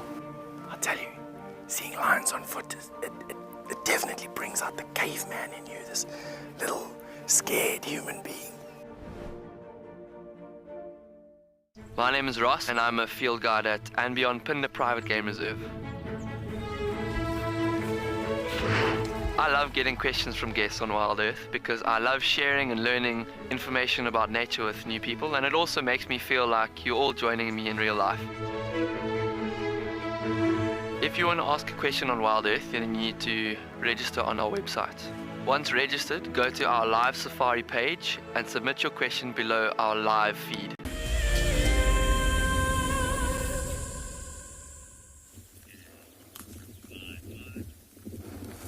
So folks, we're still sitting here, we're still wondering. We have lost the male, he's moved off. So the female is still there. And we can't decide if he's maybe decided that he's not getting any breakfast, so he's going to have to go hunt for himself, or what's going on here. But she's still got her kill. She's kind of having a look around and seeing what's going on.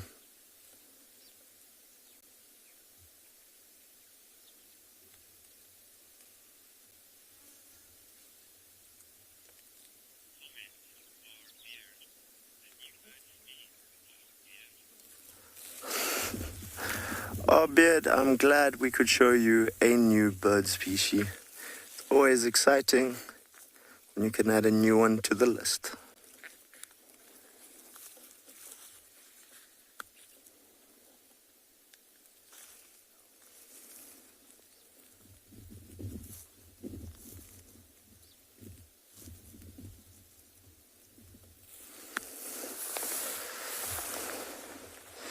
Doesn't seem like too much is happening here. There's no feeding going on. And we are left with a cliffhanger of a question. Will they share or won't they share?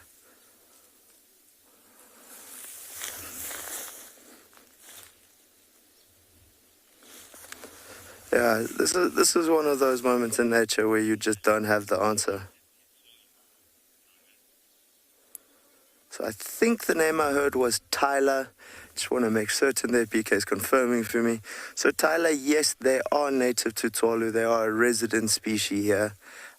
We have residents in SA as well as some migrant populations as well. But they are most definitely found all over Southern Africa. There can be no doubt there. A very pretty bird with a decent population.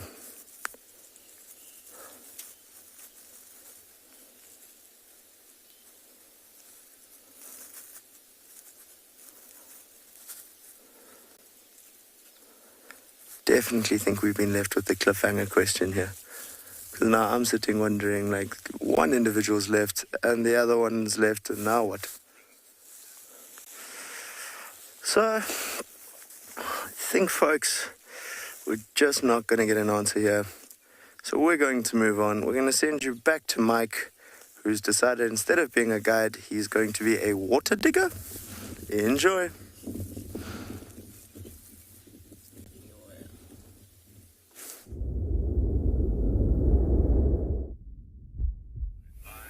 So as you see here, half an hour later, the water is noticeably clearer than it was before. Now, the surrounding soil in the area is very clay-like, and so there's a certain clay content in this nice sandy river sand. And so as the water filters in, it sort of brings in some of these silty clay particles. And I just dunked the cap of my water bottle in, which also raised the water level a bit, which caused a bit of sand to fall in. But essentially, we've got drinkable water here. So, as you see, I've got my water bottle cap here, and I'll make sure so that you can see it's not a trick, it's completely empty. And I just take this, and you don't want to disturb the water, so you just take a little bit of that. You can see in there, I've got half a cap full, and that's quite a significant amount of water. And I'll taste it now, so that you all can see that I'm not lying. This is real good stuff.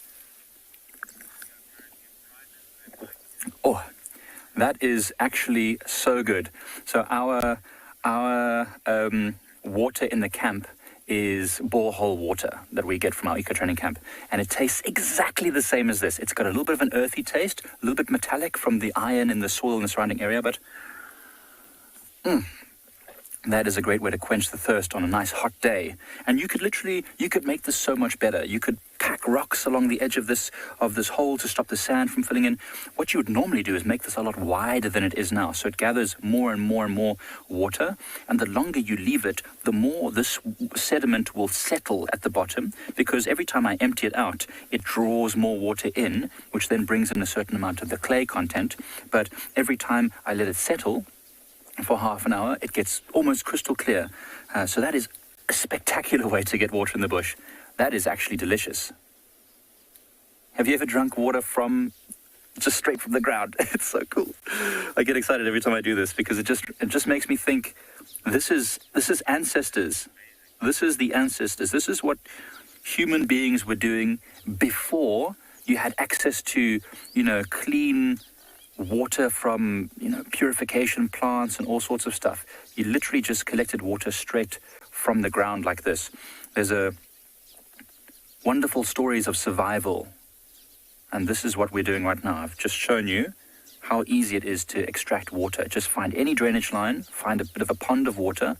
Even in the deepest part of winter, if you go to a shady bend in a riverbed and you dig down, you are likely to find water just like this. Maybe a bit deeper, but if you're persistent enough, you'll find it. So, cheers, everyone. From now, we're going to send you over to Nikki at Ngala.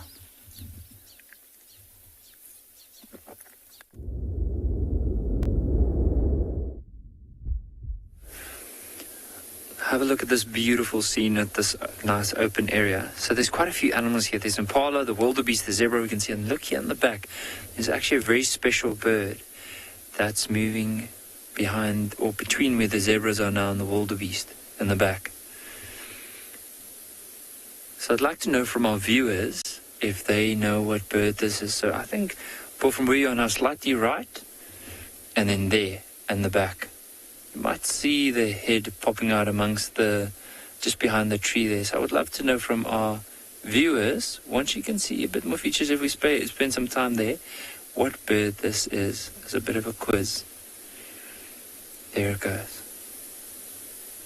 Often seen on the ground, and they can catch anything from rodents to snakes to lizards to just basically anything that they can fit in that bill of theirs. And of course these beautiful blue wildebeest, what I do enjoy about them is these stripes that run from the shoulder all the way down to the belly. And then you can see that running forward onto the neck.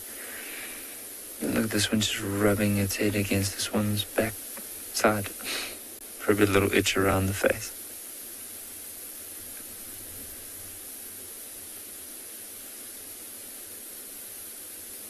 And how's that for the zebra moving through? Of course, my favorite animals, I don't mind spending the whole day with them. What I do enjoy about zebras, look at these two here, their stripe patterns. Like if you look at the one in front, one crossing down, the one in the back, all of them are different. Like we have different fingerprints, so they have different stripes. And every single zebra has a different stripe pattern.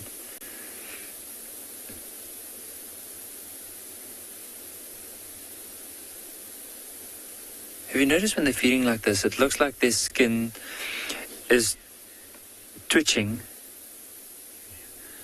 Julia, I agree with you. There are southern ground hornbills. Well done. There's actually one that's moved out a bit more behind this one zebra. So I don't know if we're going to get another glimpse. But there's one there that I can see that's moving past that dead tree. But just wanted to get back to the zebra. So with that skin twitching, what it is just trying to get rid of the flies. So it's not that they're really cold. It's just with all the flies bugging them, they'll swat their tail. Sometimes they'll even feed with their heads close to the other one's tail just to get rid of the flies.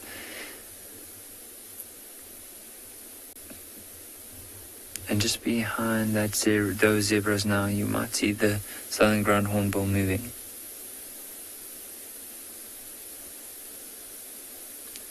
It just disappeared. I'm trying to see if I can find it again. I think it might have disappeared behind one of the bushes. Oh, there we go.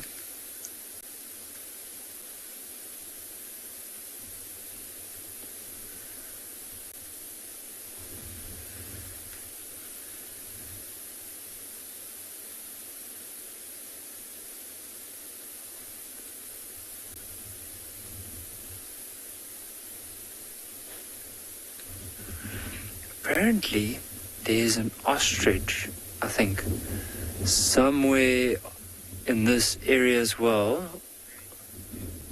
or giraffe.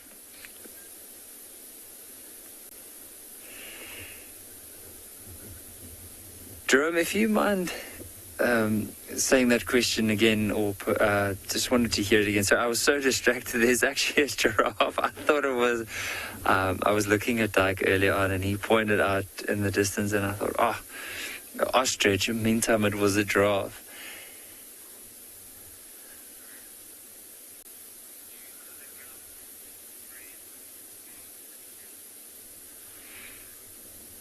Drum, not that I've ever heard of. I do know, I have heard about them actually killing a young Impala lamb before. And one of the rangers that used to work here for quite a few years actually witnessed a whole group of southern ground hornbills actually killing an Impala baby and pecking away at it and trying to tear bits and pieces of meat off of it. So it has been recorded here, and I mean, some of the rangers have seen that before. I've never seen it. I've seen them catching snakes before. I've seen them catching what looked like a rodent, and of course a lot of insects. You can see the giraffes just staring down at those hornbills.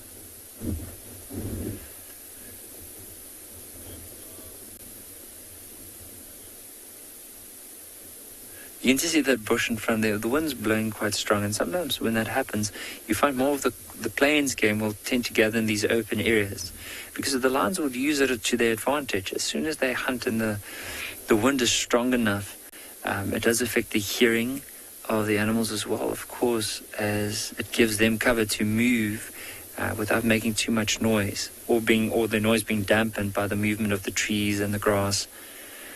And that's why they tend to be in more open areas, so they can at least spot if there's any danger around. See, another giraffe just joined up.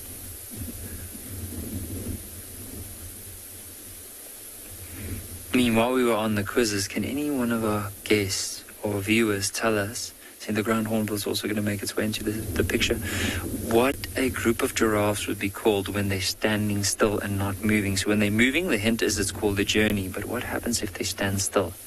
What do you refer to then, if you refer to them?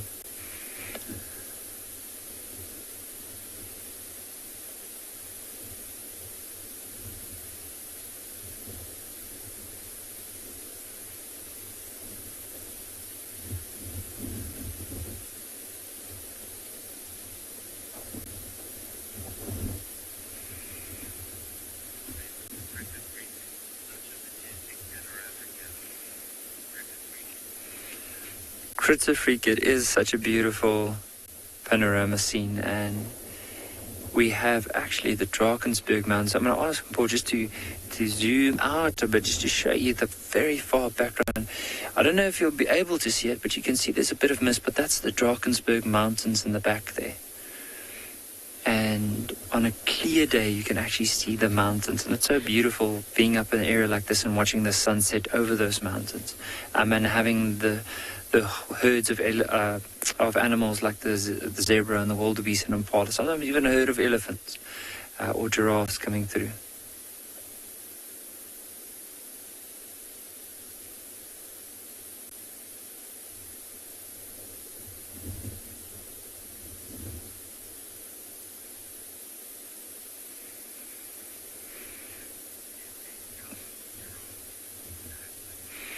Kirsten, you are absolutely correct. It is called a tower of giraffes.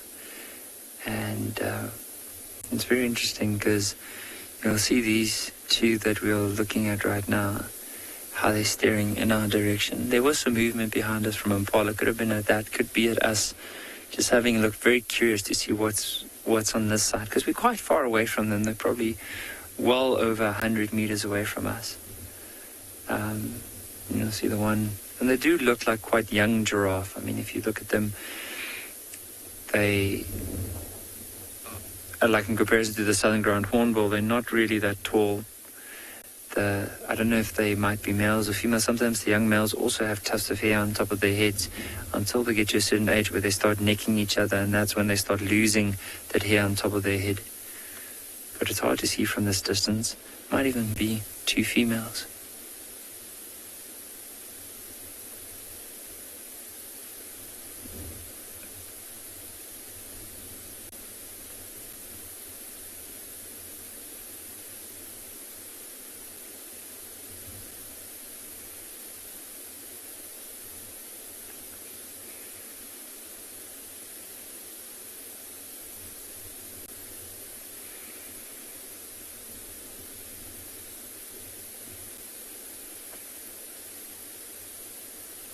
See how the Impala rams have actually joined up with all these animals, because now we have the Impala, the zebra, the wildebeest, the giraffe, and then those Impala on that side. And it's all because of safety in numbers. The more eyes, the more ears, the safer they feel. And with giraffes, they have quite a nice vantage point to be able to scan and look out for any possible predators that are lying in the tall grass that might be very difficult to spot if you were lower down.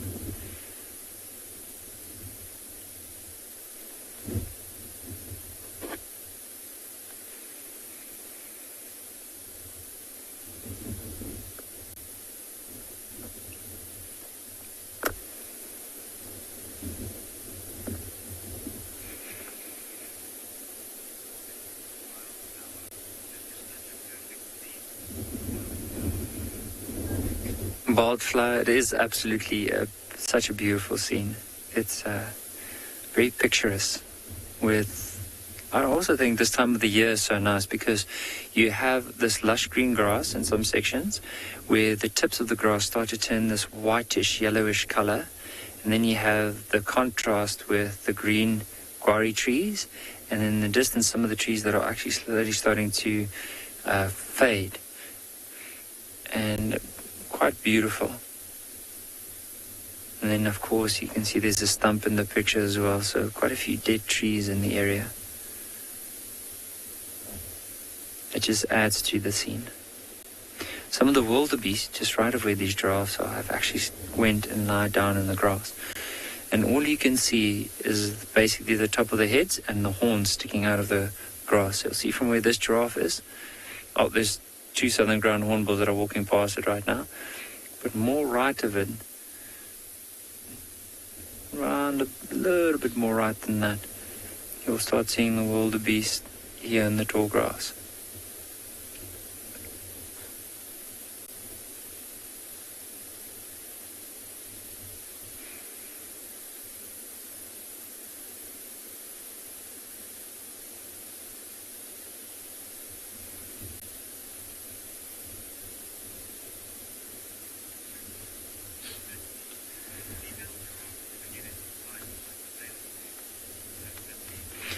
So 50 not to my knowledge. With female giraffes, they don't really fight over territory or fight over mating rights, but the males do. So often you find when the males move into an area and the females in estrus, then you find that two males would actually fight one another for that mating right. And the actual fight is quite impressive because from a distance it almost sounds like distant gunshots going off like a goop, goop. Because when they hit each other, it's just such a big force, and they're actually trying to hit each other off their feet. Look at all the wildebeest lying down. You can just see the horns and the heads above the grass. That one's now decided to go and lie down.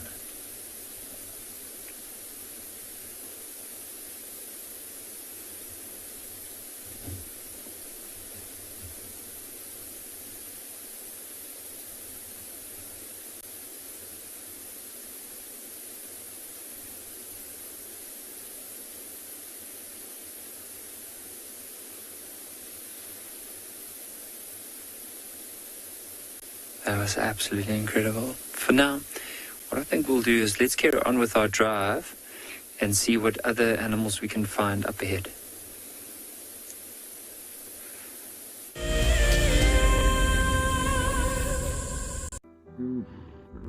Nestled on the banks of one of the largest lakes in the Sabi Sands lies an award-winning game lodge called Chitwa Chitwa. Many of you will have been on safari here virtually with WildEarth, but now we are offering you the chance to see it for yourself in person. Sign up to be a WildEarth explorer before the end of April, and you and a friend could win 3 nights to this luxury lodge. In addition to the unforgettable safaris, you can unwind on the deck, relax in the pool, and even savor the various bush dining experiences. Chitwa's holistic approach to hospitality, with specific emphasis on conservation, will leave you with the very best memories of the African wild. WildEarth Explorers, it's in your nature. The Mara Triangle is a jewel in the Kenyan conservation crown, and thanks to the dedication of the Mara Conservancy, it thrives as one of Earth's greatest national treasures. We have been experiencing a reduction in the whale snails that we collect on a monthly basis, and this is basically attributed to our intense patrols. Over the years, this courageous team of anti-poachers has reduced poaching to almost zero. Mimi naitwa Stephen Olereso. Nimefanya kazi miaka 16 sasa, kuanzia mwaka 2002. Hao wanadamu ni wenye utua sana inaogofya ni wale wenye wanaenda kama ndovu, wanatumia kama bunduki. Sasa hiyo ndio huwa inakuanga hatari sana kwa sisi. As a result of the global pandemic and the massive reduction in tourist revenue, the Mara Triangle is facing a financial crisis. They need your help if they are to continue their ability to protect this magical land. I love being a cam-up for WildEarth. The animals coming right up close to you, especially like lions. Sometimes you get nervous, but you have to go with the flow. My favorite animal to film is the elephant because of how big it is. But when it's really up close to you, it's one animal that you would say I really respect you.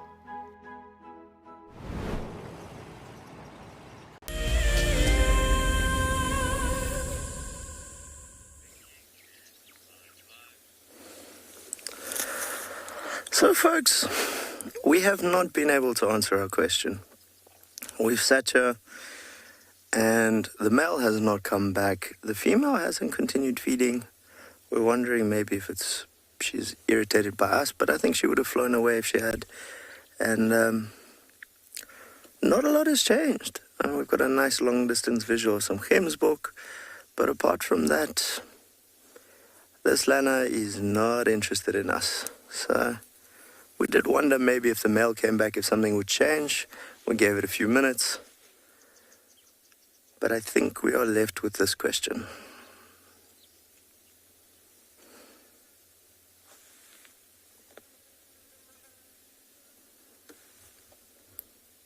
It's an incredibly beautiful bird.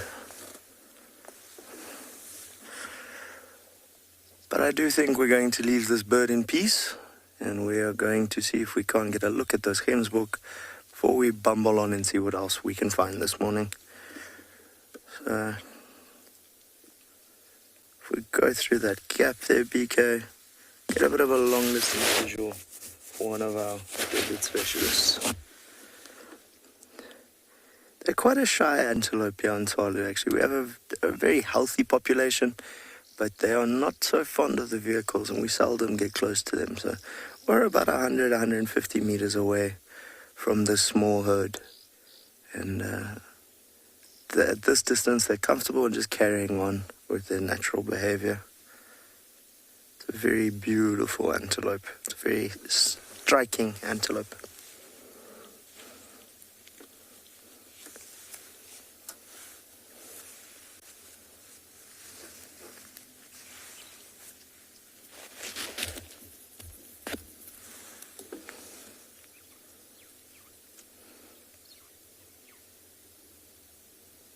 Always nice just to be able to sit and watch.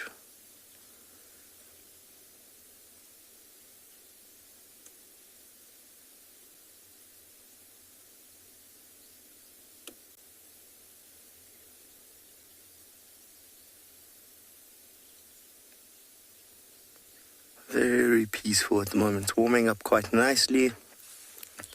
So at least we're no longer frozen this morning.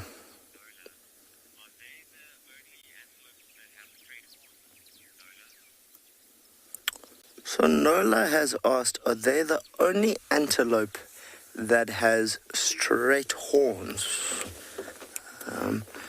Nola, we're just going to quickly go back to our peregrine here. Not our peregrine, our Lanner, who has started feeding again. Do wonder what the change was, but suddenly we've got some activity again.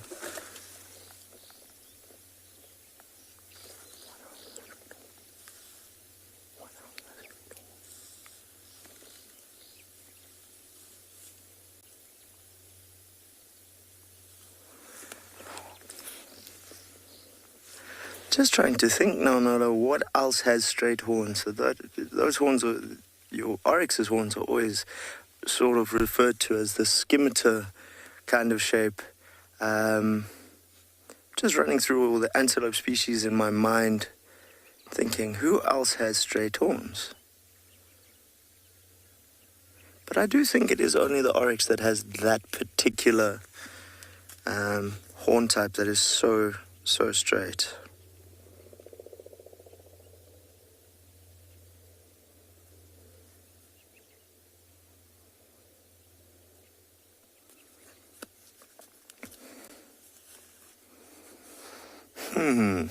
I do wonder. No, I can't think of any others, Nola. It is definitely just the oryx off the top of my head. Nice little bit of feeding behavior here from our falcon.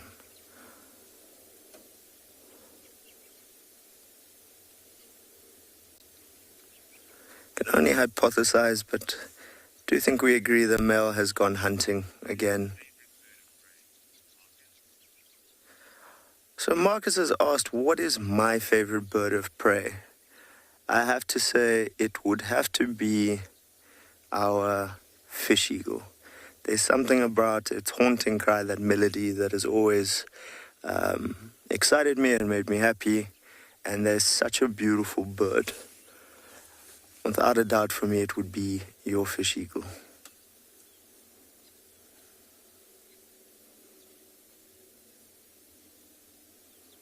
It's obviously living in the desert. I don't see a lot of.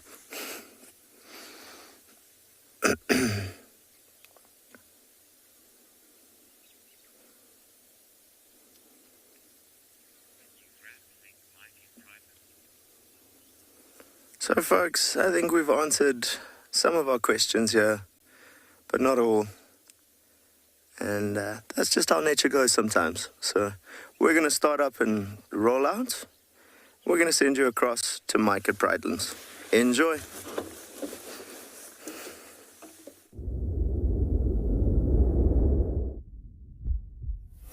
So we walked another few hundred meters from where we were, and we've come across this giraffe feeding in this beautiful grassy plain on some of the tamboites along the drainage line there. This giraffe is interesting. It's a very old male giraffe. You can see by the heavy brows, and also this one's got a particularly large hump on its forehead. Now that is not an extra horn growing or an ossicone. It's just simply a collection of calcium or a deposit of calcium there to help protect its brain when they fight. I'm sure you were watching or at least talking about giraffes fighting earlier and how much power is involved in it. And so you can see this old giraffe who's probably a little bit past his prime. He's got a lot of protection on his skull because of that fighting that they have to do all the time. The giraffe's looking around, it's not looking at us, which is a good sign. It means we're not bothering it unnecessarily. We're standing probably about 50 meters away, maybe a bit less. And at first it was watching us quite a lot. But now it seems to have gotten used to our presence. It's starting to feed. In fact, it's even walking towards us, maybe to feed on some of this, what looks like a bush willow or something that's next to it. I'm going to step forward slightly. Amazing that it's really paying us very little attention. It knows we're here. I mean, they've got incredibly good eyesight. And although the wind is not blowing in its direction, well, now you can really see that hump beautifully. It's eating directly off the tamboiti. Oftentimes animals eat tamboiti, we think, if they're suffering with some sort of internal parasites, because tamboiti is very toxic and it might help to cleanse their insides. But that's purely speculation on my part and on the people that I've spoken to. This is a very old male giraffe. Look at its neck. You can see that neck is not as thick and as muscled as it used to be. And if you look between its legs, its front legs, you can see there's a lot of loose skin there. That is also a typical sign of an animal that's starting to lose condition. Still a big, strong animal, still unlikely to suffer predation from lions. But as it gets older, the chances increase.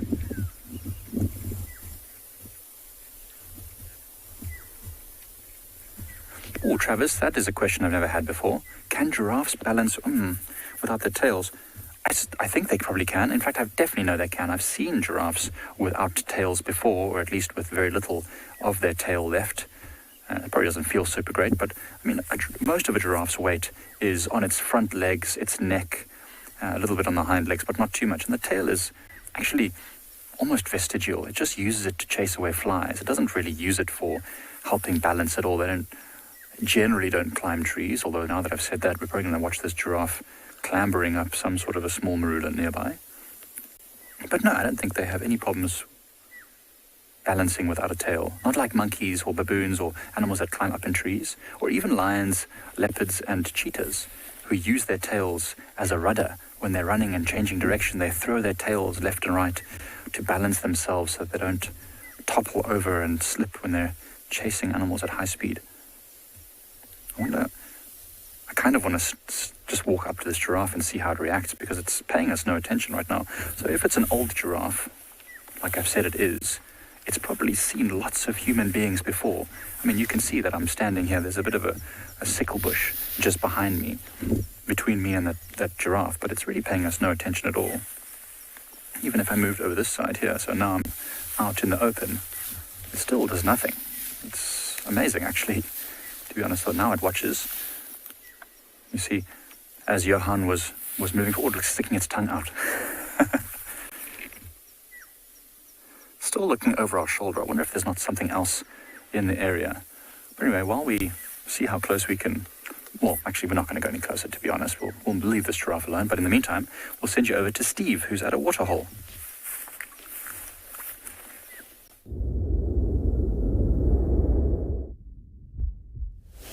Welcome back to Djuma, everybody, to Buvosuk Dam, where we had a malachite kingfisher a moment ago, sitting beautifully on our little branch. Now, I'm going to see if I can find him again. We're going to just be quiet as well while we sit here, because it is a beautiful morning to just sit and enjoy the sounds of Mother Nature on this Easter Sunday.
KB asks a very interesting question.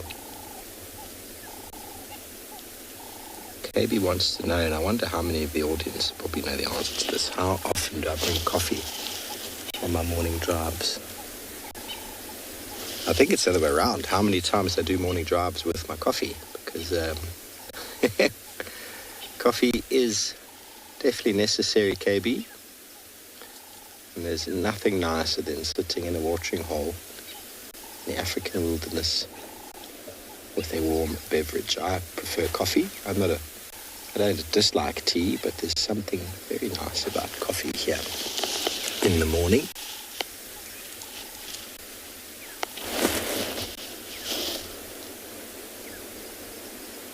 When you rise before sunrise and you're working before sunrise, it's always nice to have a bit of coffee, just in case.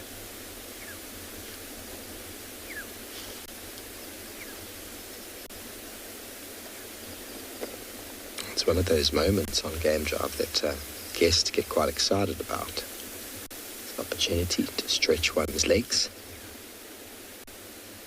get out the car, maybe use the lavatory. Also just to get off the back of a moving vehicle for a few minutes and listen, get immersed in a scene like this.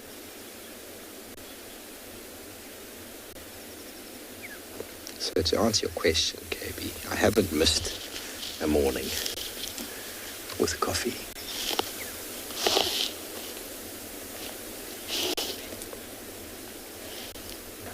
Marion, I don't really have I suppose I do. I do have a favourite bird call.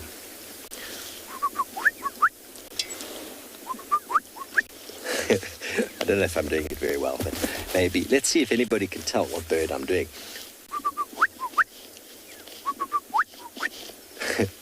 The mouth gets a bit dry. It is my attempt at it. Let me play it for you on my phone. There's a couple of examples of it as well.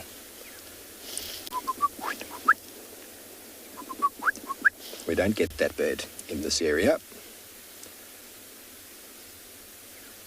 It does occur in the low veld, but it likes quite riparian vegetation. Are you listening now? This is the actual call of the app, although mine sounds more like the bird when I hear it. So have a listen.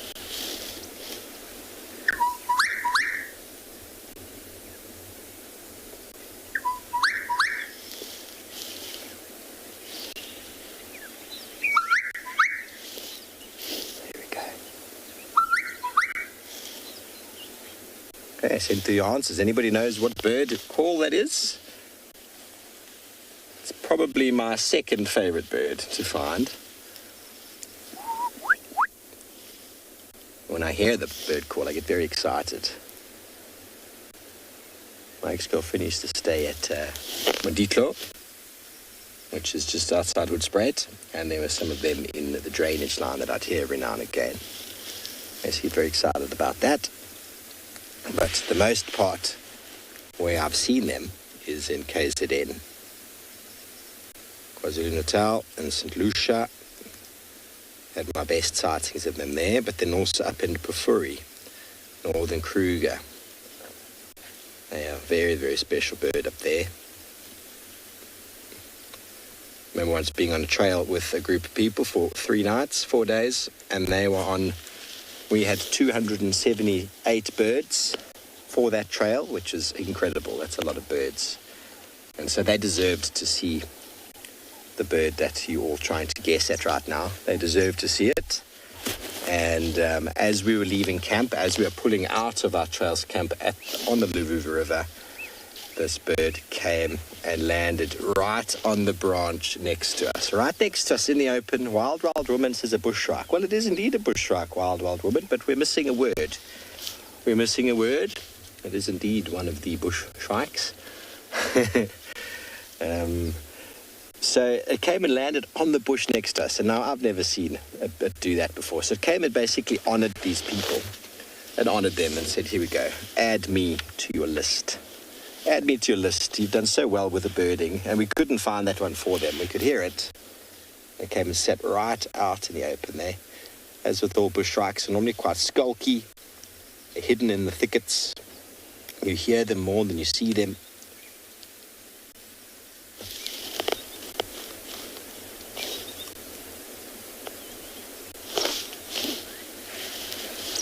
Can you see him, Darby? There he is.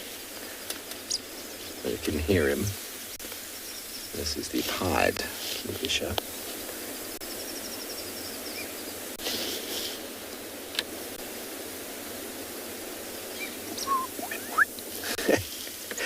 My lips give up after a while.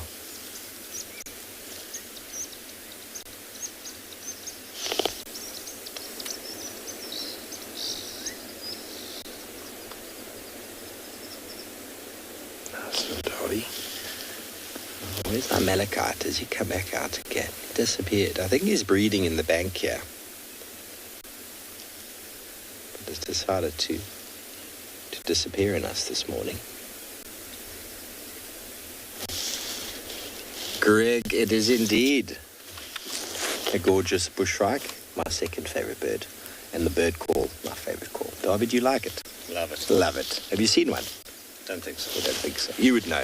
You would know if you've seen a gorgeous bush shrike, everybody. I mean, what kind of a name is that? A gorgeous bush shrike. I think it's just gorgeous. So, yes, gorgeous bush shrike. Definitely one of the coolest birds to find. I'm actually going on missions to find them. Actually scheduled to go to KZN again, KwaZulu-Natal, to go and just get myself another gorgeous bush shrike. But I have got a few trails scheduled for Pafuri this year. So very excited to be heading up there.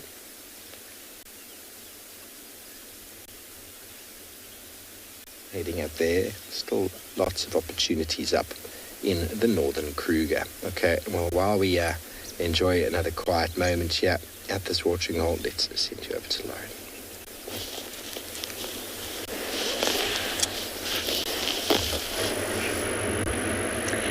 Well, my update is rather frustrating. We left the site and we thought, okay, the leopard's not coming back. Left, did some loops, haven't picked up on any signs of his tracks coming out of that block, and we went back and looked. Nothing, I'm afraid, but what that means is he might return, and we've now got a spot where we can see the tree from a distance.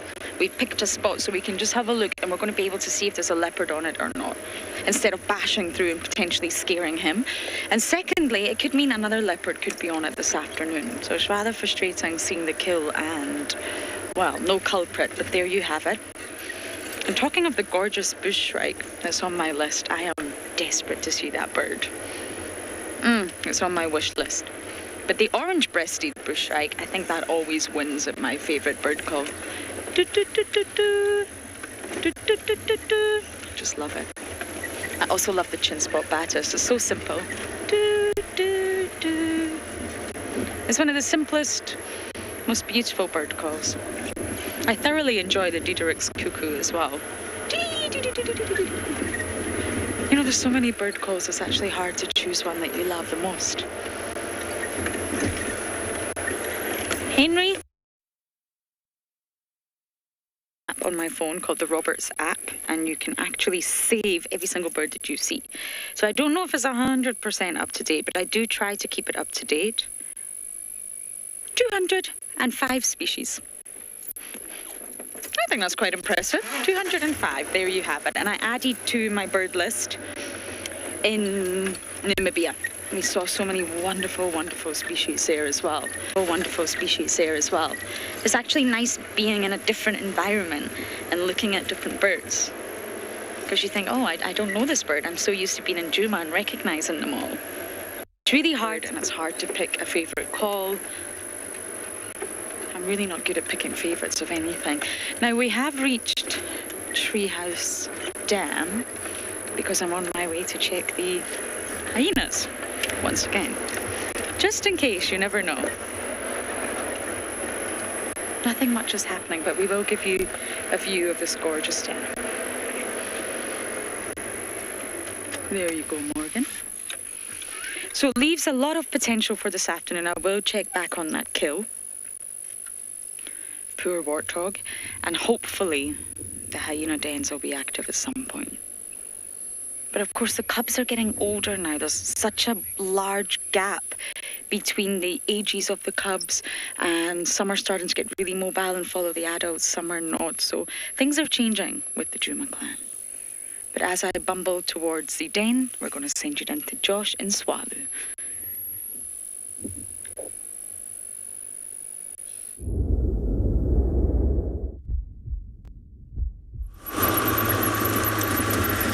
So folks, I think I'm in the same boat as Steve. I don't go anywhere without coffee in the early morning, so I'm sure many of you can agree.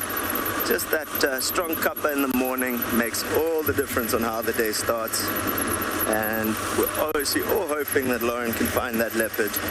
But if the kill's in the tree, at some point that cat's gonna come back. So we're bumbling around here in the north, just having a look at what we can find. It is a beautiful Kalahari morning, and yeah, it's just nice to go out, see what there is going on out there.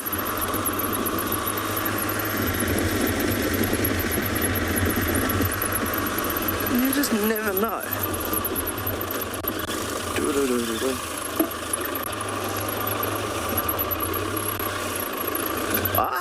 Something exciting, folks. So it looks like we have a new member joining the WildEarth family. We're going to be sending you across to Ngala to introduce. Enjoy.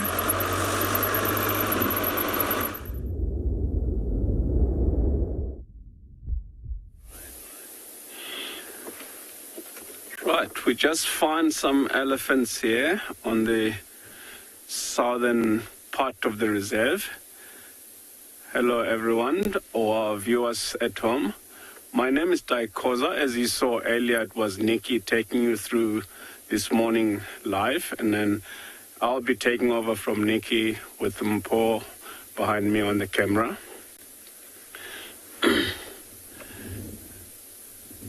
So we got very lucky because we've been trying to find cheetah on the southern part of the reserve, but lucky enough we haven't found those cheetahs, and look what we found for you. We've just found some elephants now. They're grazing. Looks like a small herd of elephants on the southern part of the reserve. We're just going to have a look at these animals. If you look to our left, there's one young one, looks like a young bull. If you look carefully, you can see, if you look at his tusks, unfortunately he's gone behind the bush. Let's hope he comes back onto the road.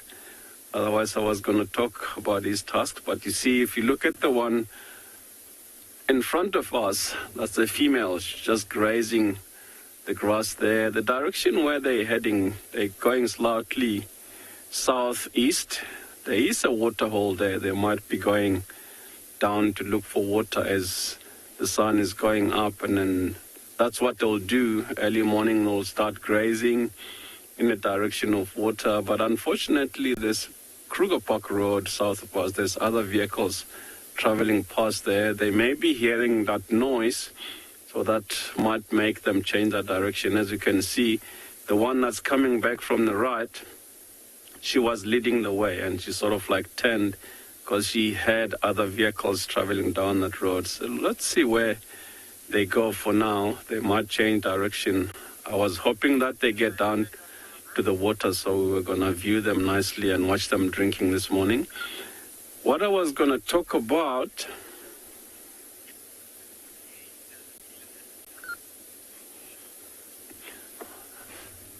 Marcus, elephants, yes, they're not born with tusks, but at 4.5, 5 years, that's when they start showing their tusks, and then it's very hard for them to drink milk. Then they'll be weaned off by the mother, so they stay with the head, and the distance sort of like increase as they grow up.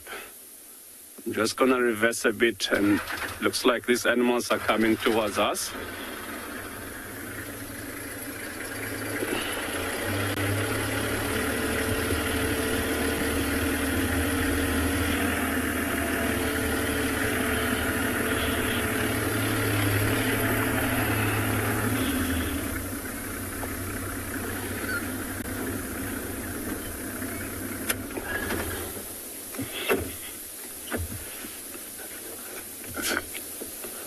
As you can see, while I was reversing, there were two babies there. They looked about the same age. Sometimes these animals can have twins, but those are very rare cases that will have twins. They can be just two young ones from two different mothers that are just happen to be traveling together and play together as well. So as I said earlier, this animal might change direction. They definitely have changed. They're not going towards that water hole where we're expecting them or hoping to see them drinking. So they definitely changed. They're going away. Instead of southeast, they're now going southwest. So that's very unlucky for us. So we're hoping to see them drinking by the water. Otherwise, yeah, so it's going to be really beautiful. We're just going to sit here and watch. Maybe if there's less noises in the direction where they were heading because of the private vehicles going into Kruger.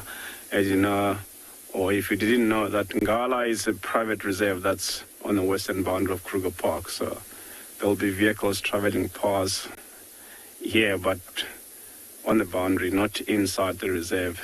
So that's what makes these animals change and move away from that area where we're expecting them to go and drink. See how much pile of grass that one has got. So they're very selective of what they eat. She's definitely not going to eat that whole pile. And it seems like disappearing into the bush, but there's one coming on top of the termite mound, which is going to be very interesting to watch her because she might stop and feed more on that grass on top of that mound, because that hill where she is, it's a termite mound, of which this grass that grows on top of these termite mounds, they very nutritious because the termites use the sand and saliva to build these mounds, and termites is one food source of protein for the local people. That's why the animals will like feeding on the grass that grows on top of these mounds. Even though you can't see the mound itself, it's covered with grass. So mostly the seeds will be deposited by animals.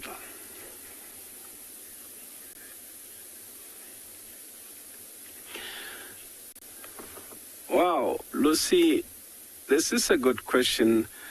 I'm not 100% sure because these animals are not like the cats, lions and leopards, which are territorial. So elephants roam around, and they happen to be small family groups that group together and form one large herd. And sometimes they split as small families. Like I said, this looks like a small family group, but they will move in between us, Kruger, and the Timbavati, as we don't have fences anymore. That's been taken away a couple of years ago. So these animals tend to move around a lot between us, Kruger, and the Timbavati. So definitely, I'm not 100% sure on how many hares we have. But I know last statistics that I had 3-4 years ago, since they took the fences down, the numbers were increasing in Kruger, like between 20 and 30,000 elephants in Kruger. So it is a lot, but the hares, I'm not sure how many different hares that we have in Kruger Park. As you can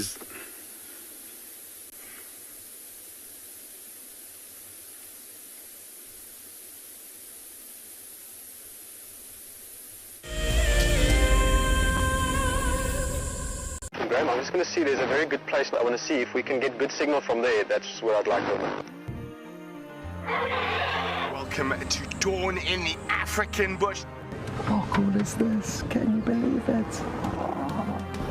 Those cubs are now only 10 feet from us. Unbelievable. Elephants chasing wild dogs chasing elephants. Pandemonium! Watching how WildEarth has grown since 2007 has been truly remarkable.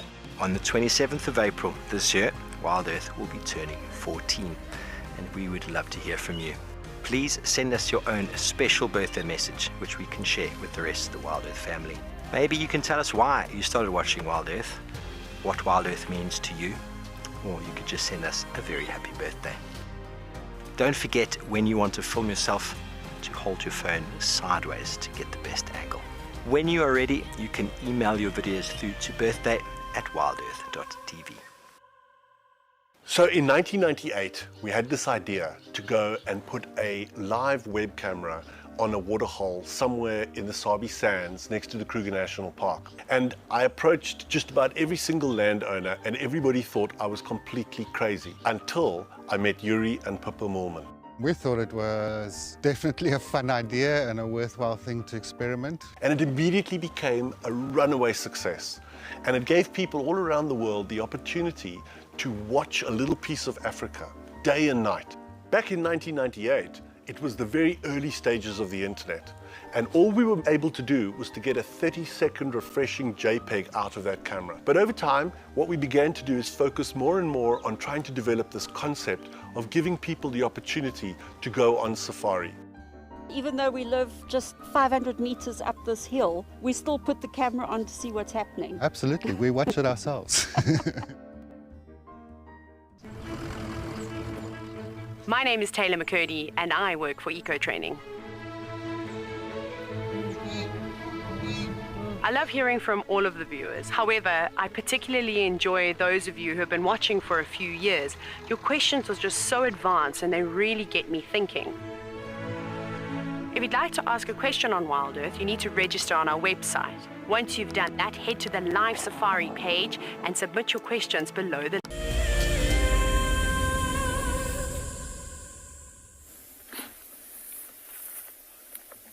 Look at the richness of this color. The bush never ceases to amaze me.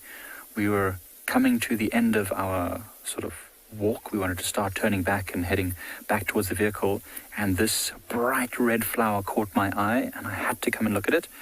This is a dwarf coral tree, and they always seem to grow close to these drainage lines like you see behind me over here, and it's just beautiful. It's the bright color, first of all, just catches your eye, but then it's also filled with nectar. It attracts lots of bees, attracts lots of butterflies, and it's a native plant. It is native to this area, although it doesn't look like it. You don't often see this color in the bush, and they don't grow much larger than this, maybe a little bit larger, but not a whole lot in the bush larger than this. And now this one is actually starting to produce pods. Can you see here? All of these pods here used to be flowers. Not all of the flowers turned into pods, but those that were pollinated by the butterflies or bees are doing so. And these are often referred to as lucky bean trees, because if you look at these pods over here that I'm going to point out, you see how this is getting a bulbous look to it.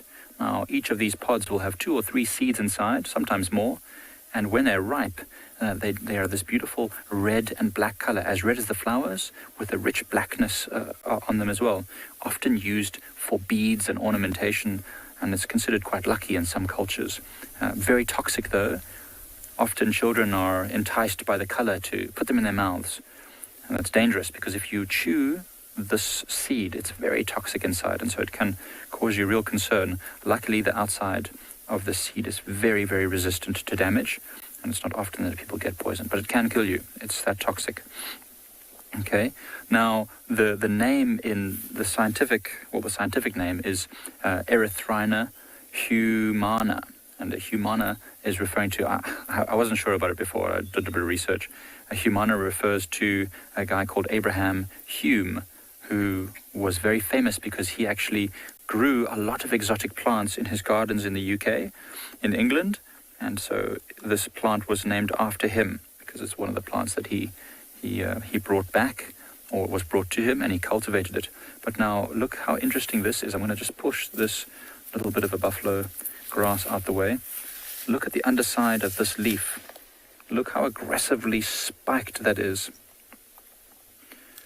This is not often browsed by animals, or it is a little bit, but not often, because look at the spines all over it. And these are not soft. These are very hard spines. So these will cause you also a great concern. So the tree has to protect itself. It is fed upon by a number of things, not least of which would be the brown-headed parrot.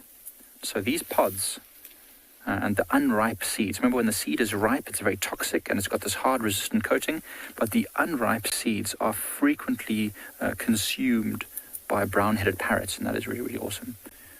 So a gorgeous little plant found in the bush if you're ever driving around. So the dwarf coral tree has flowers and leaves simultaneously, but the larger coral trees, I can't remember the scientific names, but they tend to only either have leaves or flowers. And that is a really spectacular thing to find. And they're also native to the area. I haven't seen any on Pridelands, but they certainly occur around here. And that's wonderful to see. Something the size of this knobthorn that's behind us, growing with not a single green leaf on it, but covered, absolutely covered in these bright red flowers. Ooh. Nathan, often they are. Many plants are named after people who were somehow important to their description or their discovery, or that had big contributions to the field of botany. It's certainly the case. Sometimes they're named after areas where they're found. Madagascarensis, for example, Mozambicensis, Senegalensis, those kind of things. But yet many are named after the human beings that were integral to their description to science, which is really cool. I think this is one of my favorite plants. Actually, one of my favorite flowers, for sure. My favorite flower is the flame lily, of which there are also many of them here at Pridelands, although this year I was unfortunate I didn't manage to find any on Pridelands. But they love growing in these same areas. Okay, well, we're going to leave this beautiful dwarf coral tree now and start heading back in that direction, back towards the vehicle. And in the meantime, we'll send you over to Josh and Tswalu.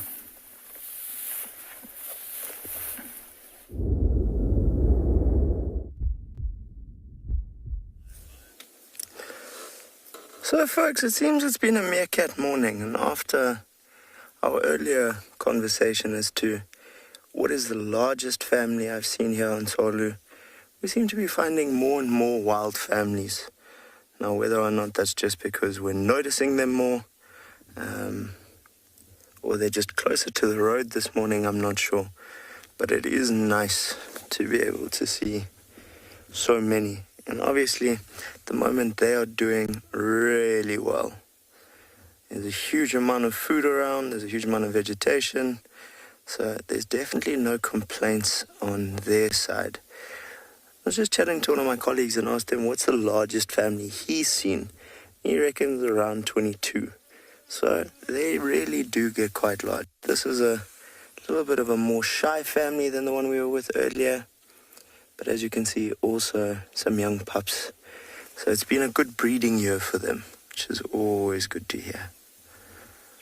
More time we spend with these guys, the more relaxed they'll become with the vehicle. At the moment, they're paying a lot of attention to us.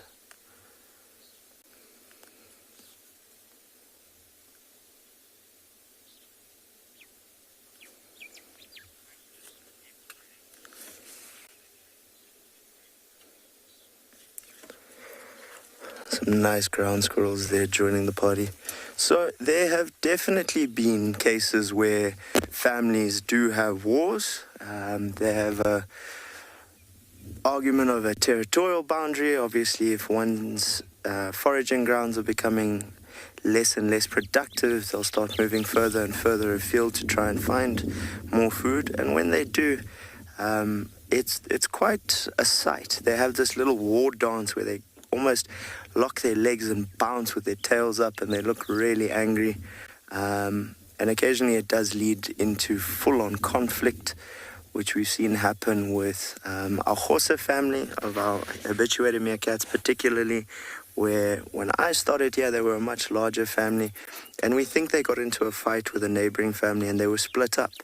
And they never did reunite. So we think those that did make it of the two separate halves sort of have just managed to carry on and build those families up again. But they definitely do get into quite intense fights, and like most things in nature, it's generally over food or mating rights.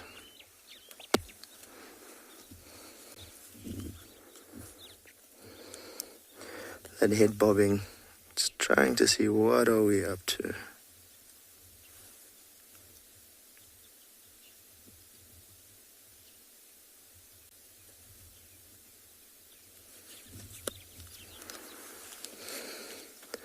So these guys haven't gone too far from their burrow, which does make me wonder why. Could potentially be they saw us and headed for the closest burrow system. But they're definitely paying a lot of attention to us.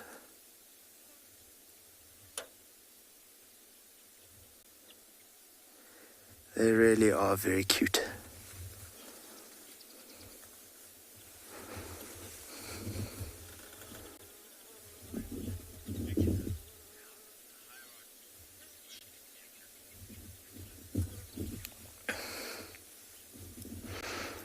So Victor's asked, how does the hierarchy system work in meerkats? Now, the most senior female does all the breeding, and that's sort of the highest role, with the males fighting it out to see who breeds with her. And what will sometimes happen is if a female wants to breed, but she's not winning in her own family, she might potentially leave her natal group and try and join another one. This behavior also will occur with the males. And this is how you stop inbreeding within the family as well. But you'll see the most senior female pretty much tells everybody what's going on and where they're going.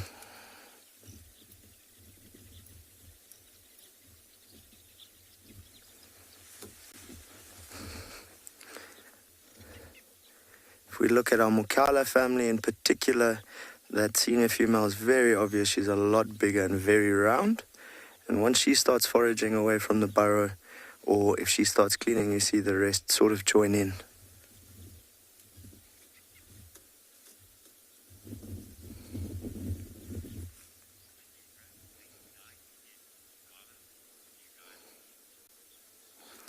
So we think we're going to leave these meerkats, see what else we can find. For now, we're going to send you across to Dyke, the new guide at Ngala. Enjoy.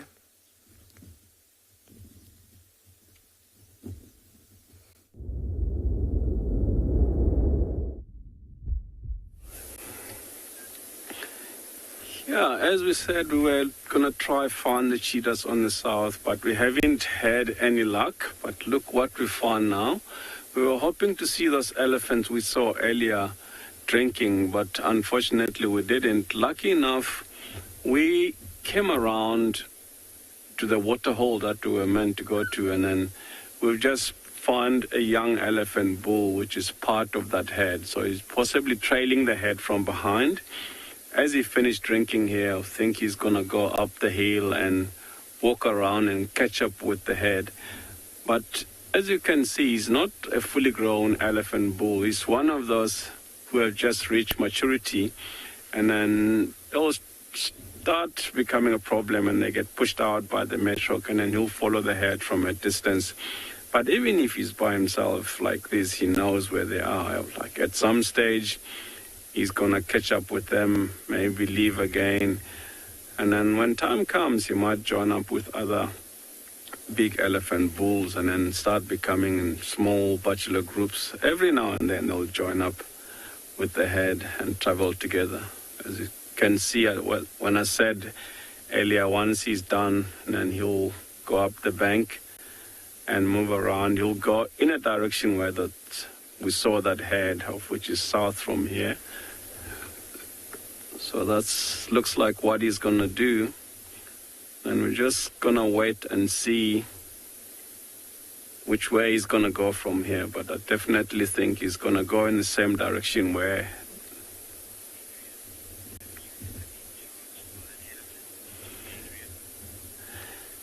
Yeah, Adrian, that's a good question. These animals can change at any time. I've been chased many times by these animals, but not on foot in the vehicle. But it was still scary to be chased by such a big animal like that while you're in the vehicle, because you never know. It doesn't look angry now, but sometimes things come in his head and then he can just turn around and chase you. That's why we keep this distance, so if something happens, and then we're able to escape, to quickly drive away from him. Just watch him going up the bank.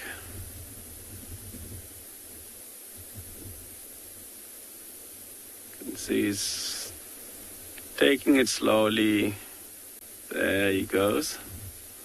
See how difficult it's for him to go up the bank. He's using a lot of power to get up that hill.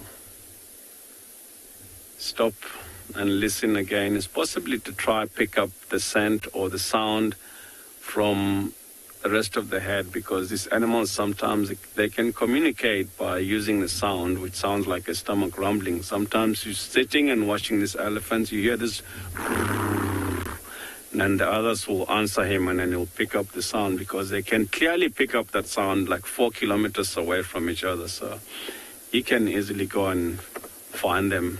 So he's going exactly in the direction where we last saw them. So we're just going to sit here, because he's going to go down the road where we're going to go, because the road goes like that and then cut off in front of where he is. So we might get to see him again walking down the road to try and find the rest of his herd. Unless he decides to go off by himself, but he's definitely going to go in that direction.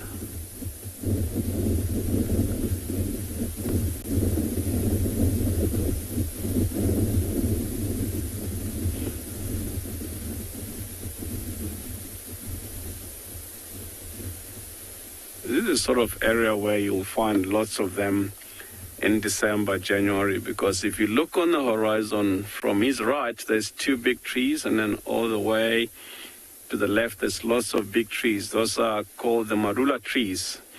Those are the trees that elephants get so excited when the berries or the fruits come onto season. So it's lots and lots of marula trees around here. So look for elephants. You come to the south, and then you'll see lots of elephants feeding off the marula fruits from these trees that you can see up on the hill.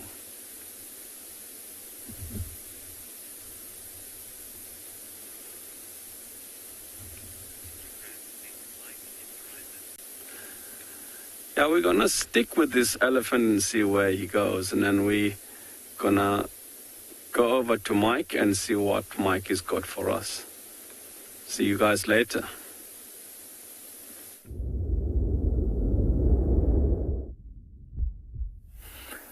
So we just on our way back to the vehicle now from the bushwalk.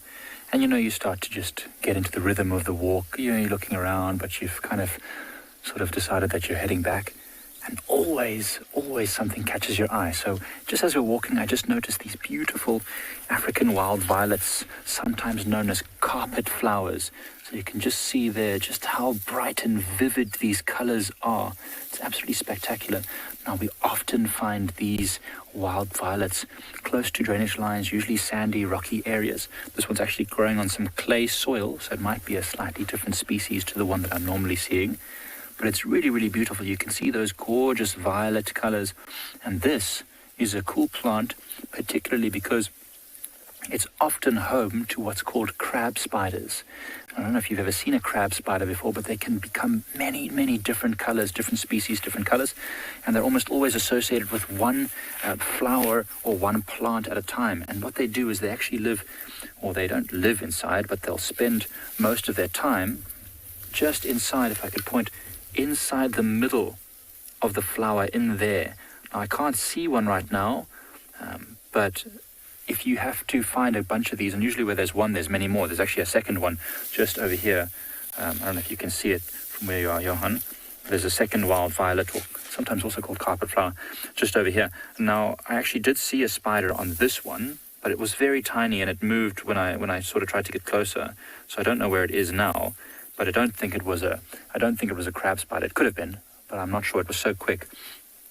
But yeah, it's an amazing plant to see. So if you're ever walking in the bush, also look out for these wild violets and get close up to them. They sometimes have these little spiders inside, which are ambush predators who will wait for an insect like a fly to come to get to some of the nectar, and the spider will catch them. Really, really cool. All right, well, this is the last from us probably. We're going to head to the car very soon, and then we'll be on our way back to HQ. But in the meantime, we'll send you over to Lauren.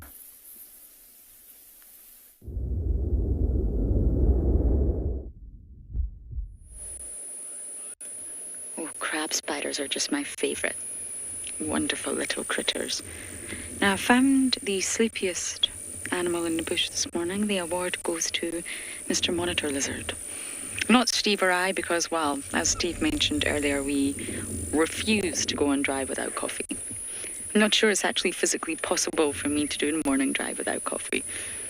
Even when we have a power cut and there's no lights and there's no electricity, you get on that gas stove. Yes, you feel very historical doing that, but you get on that stove and you boil the water before drive. Coffee. But this is someone who has not had the coffee, and it is, of course, the water monitor, not the rock monitor.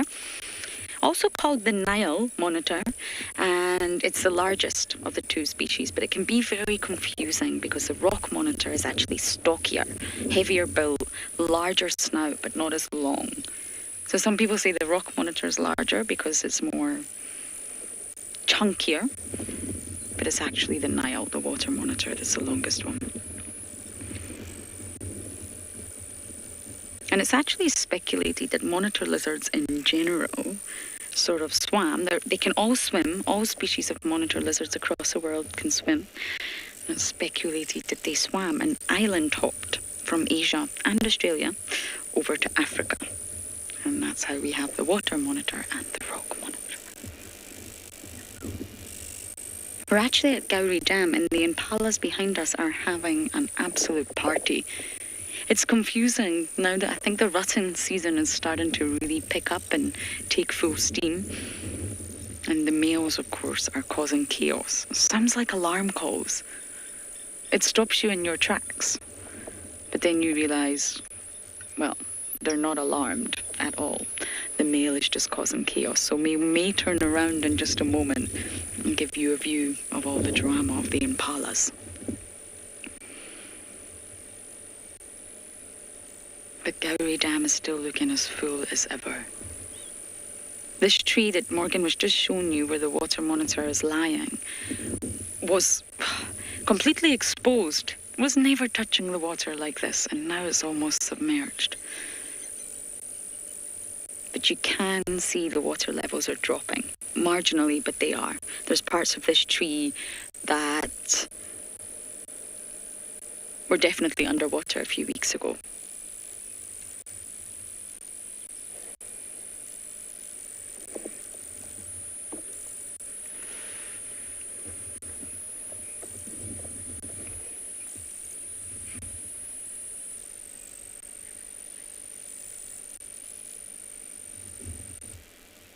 Any of you are saying it's such a perfect spot. I don't know if you mean the dam or where the water monitor is lying, but both are pretty perfect.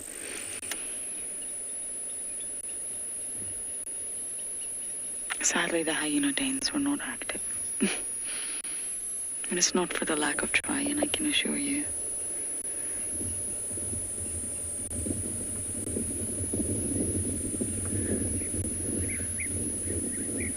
These impala are all very alert. I don't know if they're just looking for the male. It's okay, Morgan. I think what we'll do is we'll turn around and try and get a glimpse of them. They're unsettled. The water buck were unsettled. Oh, that didn't sound very healthy. So as I try and get a view of these impala for you, we're going to send you across to Steve.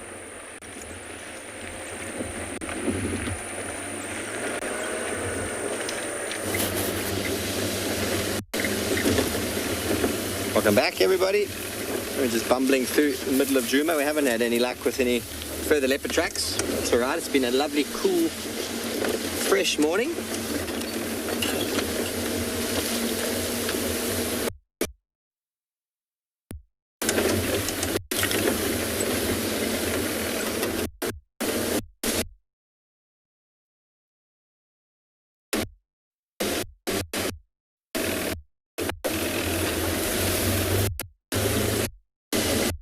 Taking a nice, slow cruise home.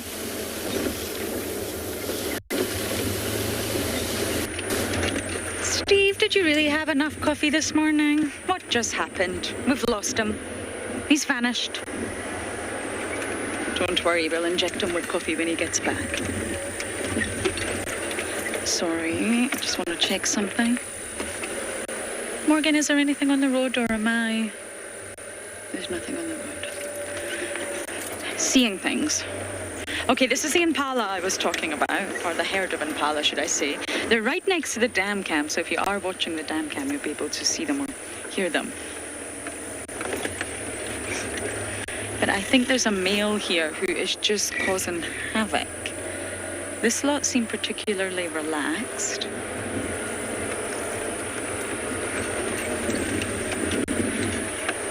Let me try and see if I can get a little bit higher. The grass is extremely long. Can you get them from here, Morgan? These are the females that were not happy earlier, and they were actually stotting, running away from this male. And that's what happens. The shorter day lengths at the start of April, which is exactly where we are right now, set a huge chain of events. And it's really fascinating because obviously it starts with an environmental cue, and that environmental cue is the shorter day lengths. So when that starts to take place, it will just sort of spiral a whole chain of events for the males. It definitely starts with the males, with impala, and that's why the females are not happy, because the biological changes haven't happened for them yet. So what normally happens is that the environmental cue sends signals to the males for testosterone to rise. So that's a biological cue that's causing the chemistry inside the body to change. And once those testosterone levels rise, the impala males, the rams, their behavior changes. And they generally tend to separate from the groups, separate from the herds, or their bachelor herds or any sort of associations that they may have, and they start to rigorously compete with one another. And I think Trishala, when she had her little incident the other night, the males were fighting. One had been injured and sadly ran into the car because of his injuries. So the fighting between the males has already started, I believe, and this is when they become territorial. So it goes from environmental, biological, chemistry, behavioural. And then once they become territorial, that eventually dissolves once rutting season is over. It's a temporary territorial behaviour, and they will choose territories that have got good access to resources. They want the ladies to choose them after all. And then they become very vocal, and this is what's confusing, because you think it's an alarm call, and it's not. It's just a male being very vocal, and he is of course signalling to other males, guys, chaps, this is my space. I know we were friends just a few weeks ago. We're not friends anymore, okay? And this is my space. Don't come nearby. It's a spatial arrangement tactic, really, for the males. That's why they become vocal. They will clash horns. They will fight to establish dominance. Now, it doesn't really always end in death. But sadly, the other night with Trishala, what had happened was one of the male's horns went into the other male's side, and it proved to be fatal. So they can die, they can kill each other. The females at this point are still probably very confused. What's going on with these guys? I mean, they were just really calm a few weeks ago. And basically, they get often sheep herded by the males, and it's called sheepdog herding. The males gather all the females together, and they try to maintain their little temporary harem. All of these females are mine. And then what happens, this behavioural change that's taking place in the males causes a biological change in the females. And it starts to induce estrus. And it's the behaviour of the males that's doing that to the females. And of course, estrus is very much hormonal, chemical, biological. Once that starts to take place in the females, then mating will occur naturally. So it's a really interesting chain of events that's about to happen in impalas. I know we see impalas a lot out here, definitely more than we see leopards. But it's really fascinating just to go through all the changes that are sort of slowly taking place right now. And that's why the females are probably a little bit confused. I would be too. Why are these males acting so silly? So I think we're just going to head on to quarantine and see if we get lucky up there.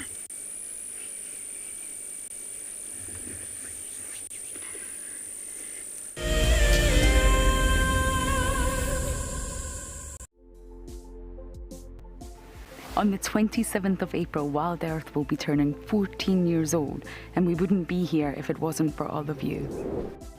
And to celebrate, we will be finishing the beautiful book that we started last year that looks at the history so far. But we do need you to be part of it. Please submit your most memorable sighting, or what WildEarth means to you, or even just your name and a comment to be included inside the book.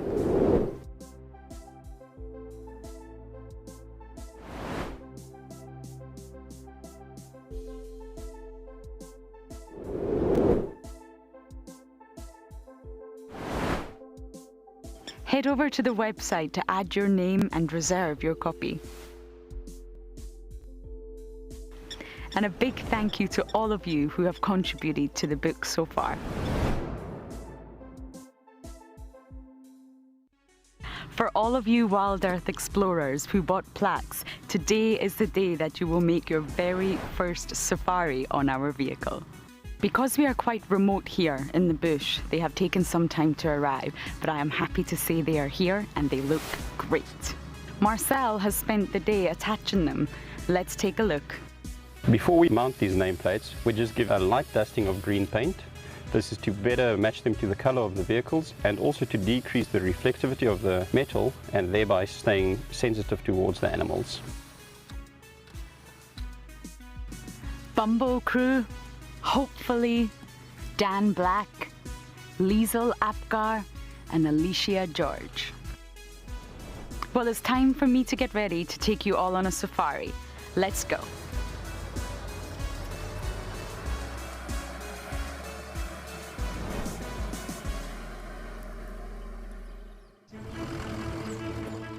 My name is Taylor McCurdy and I work for Eco Training. I love hearing from all of the viewers. However, I particularly enjoy those of you who have been watching for a few years. Your questions are just so advanced and they really get me thinking. If you'd like to ask a question on WildEarth, you need to register on our website. Once you've done that, head to the live safari page and submit your questions below the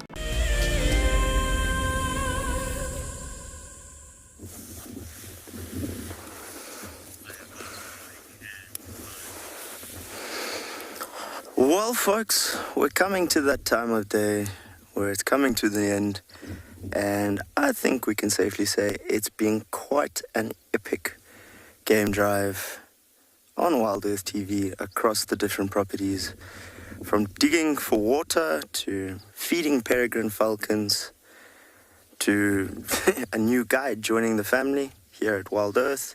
It's always an exciting time, but it does eventually come to an end. I think the highlights for the morning, especially from my side here at Tswalu Kalahari, was that feeding Lanner and the question, are they going to share? Aren't they going to share? But there's not always an answer, and this is one of those ones we're going to ponder. So we thought we'd stop for a second, just chat about what we'd heard this morning, and what we'd seen, and just have a little bit of a look here at the Coronaberg. There's definitely no shortage of beauty in the wilder places of South Africa.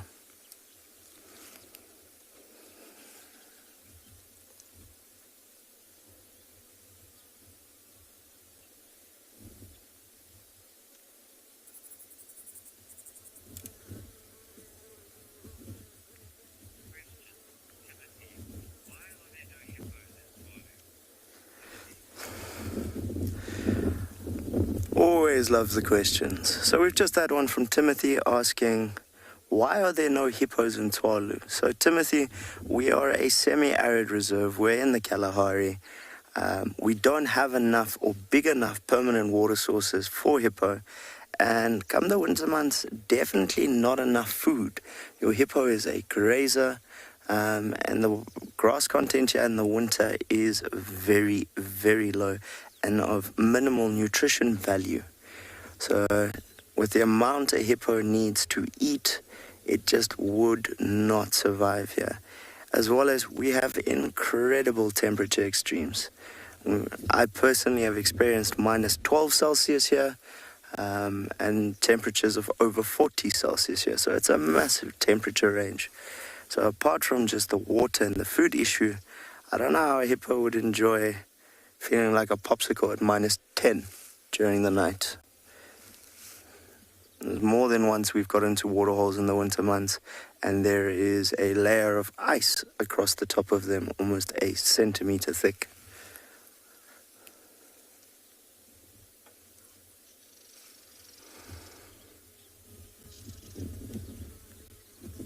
Starting to warm up nicely here at Tswalu. I think that breeze is keeping it just temperate enough, but it has all the signs of being a beautiful, scorching day in the green Kalahari.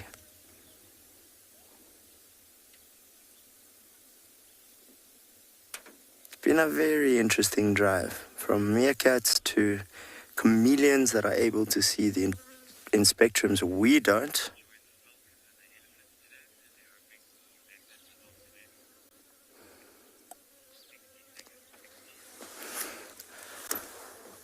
It's been a lot of small stuff this morning, from our Lanner to our Ellies and that, and I do hope that this afternoon we'll be able to share some of our big cats with you. If not here at Tswalu, then definitely with some of our other properties. But I do hope you'll join us. Remember, it's channel 184 on DSTV. We're also live on YouTube. And we always look forward to having you join us on a live safari in the African bushveld. I got the channel wrong. I do apologize. It is 183 and not 184. So definitely don't want to get that wrong. I'm sure I caused a chuckle or two there. But we look forward to sharing the beauty of these wild places with you live in the African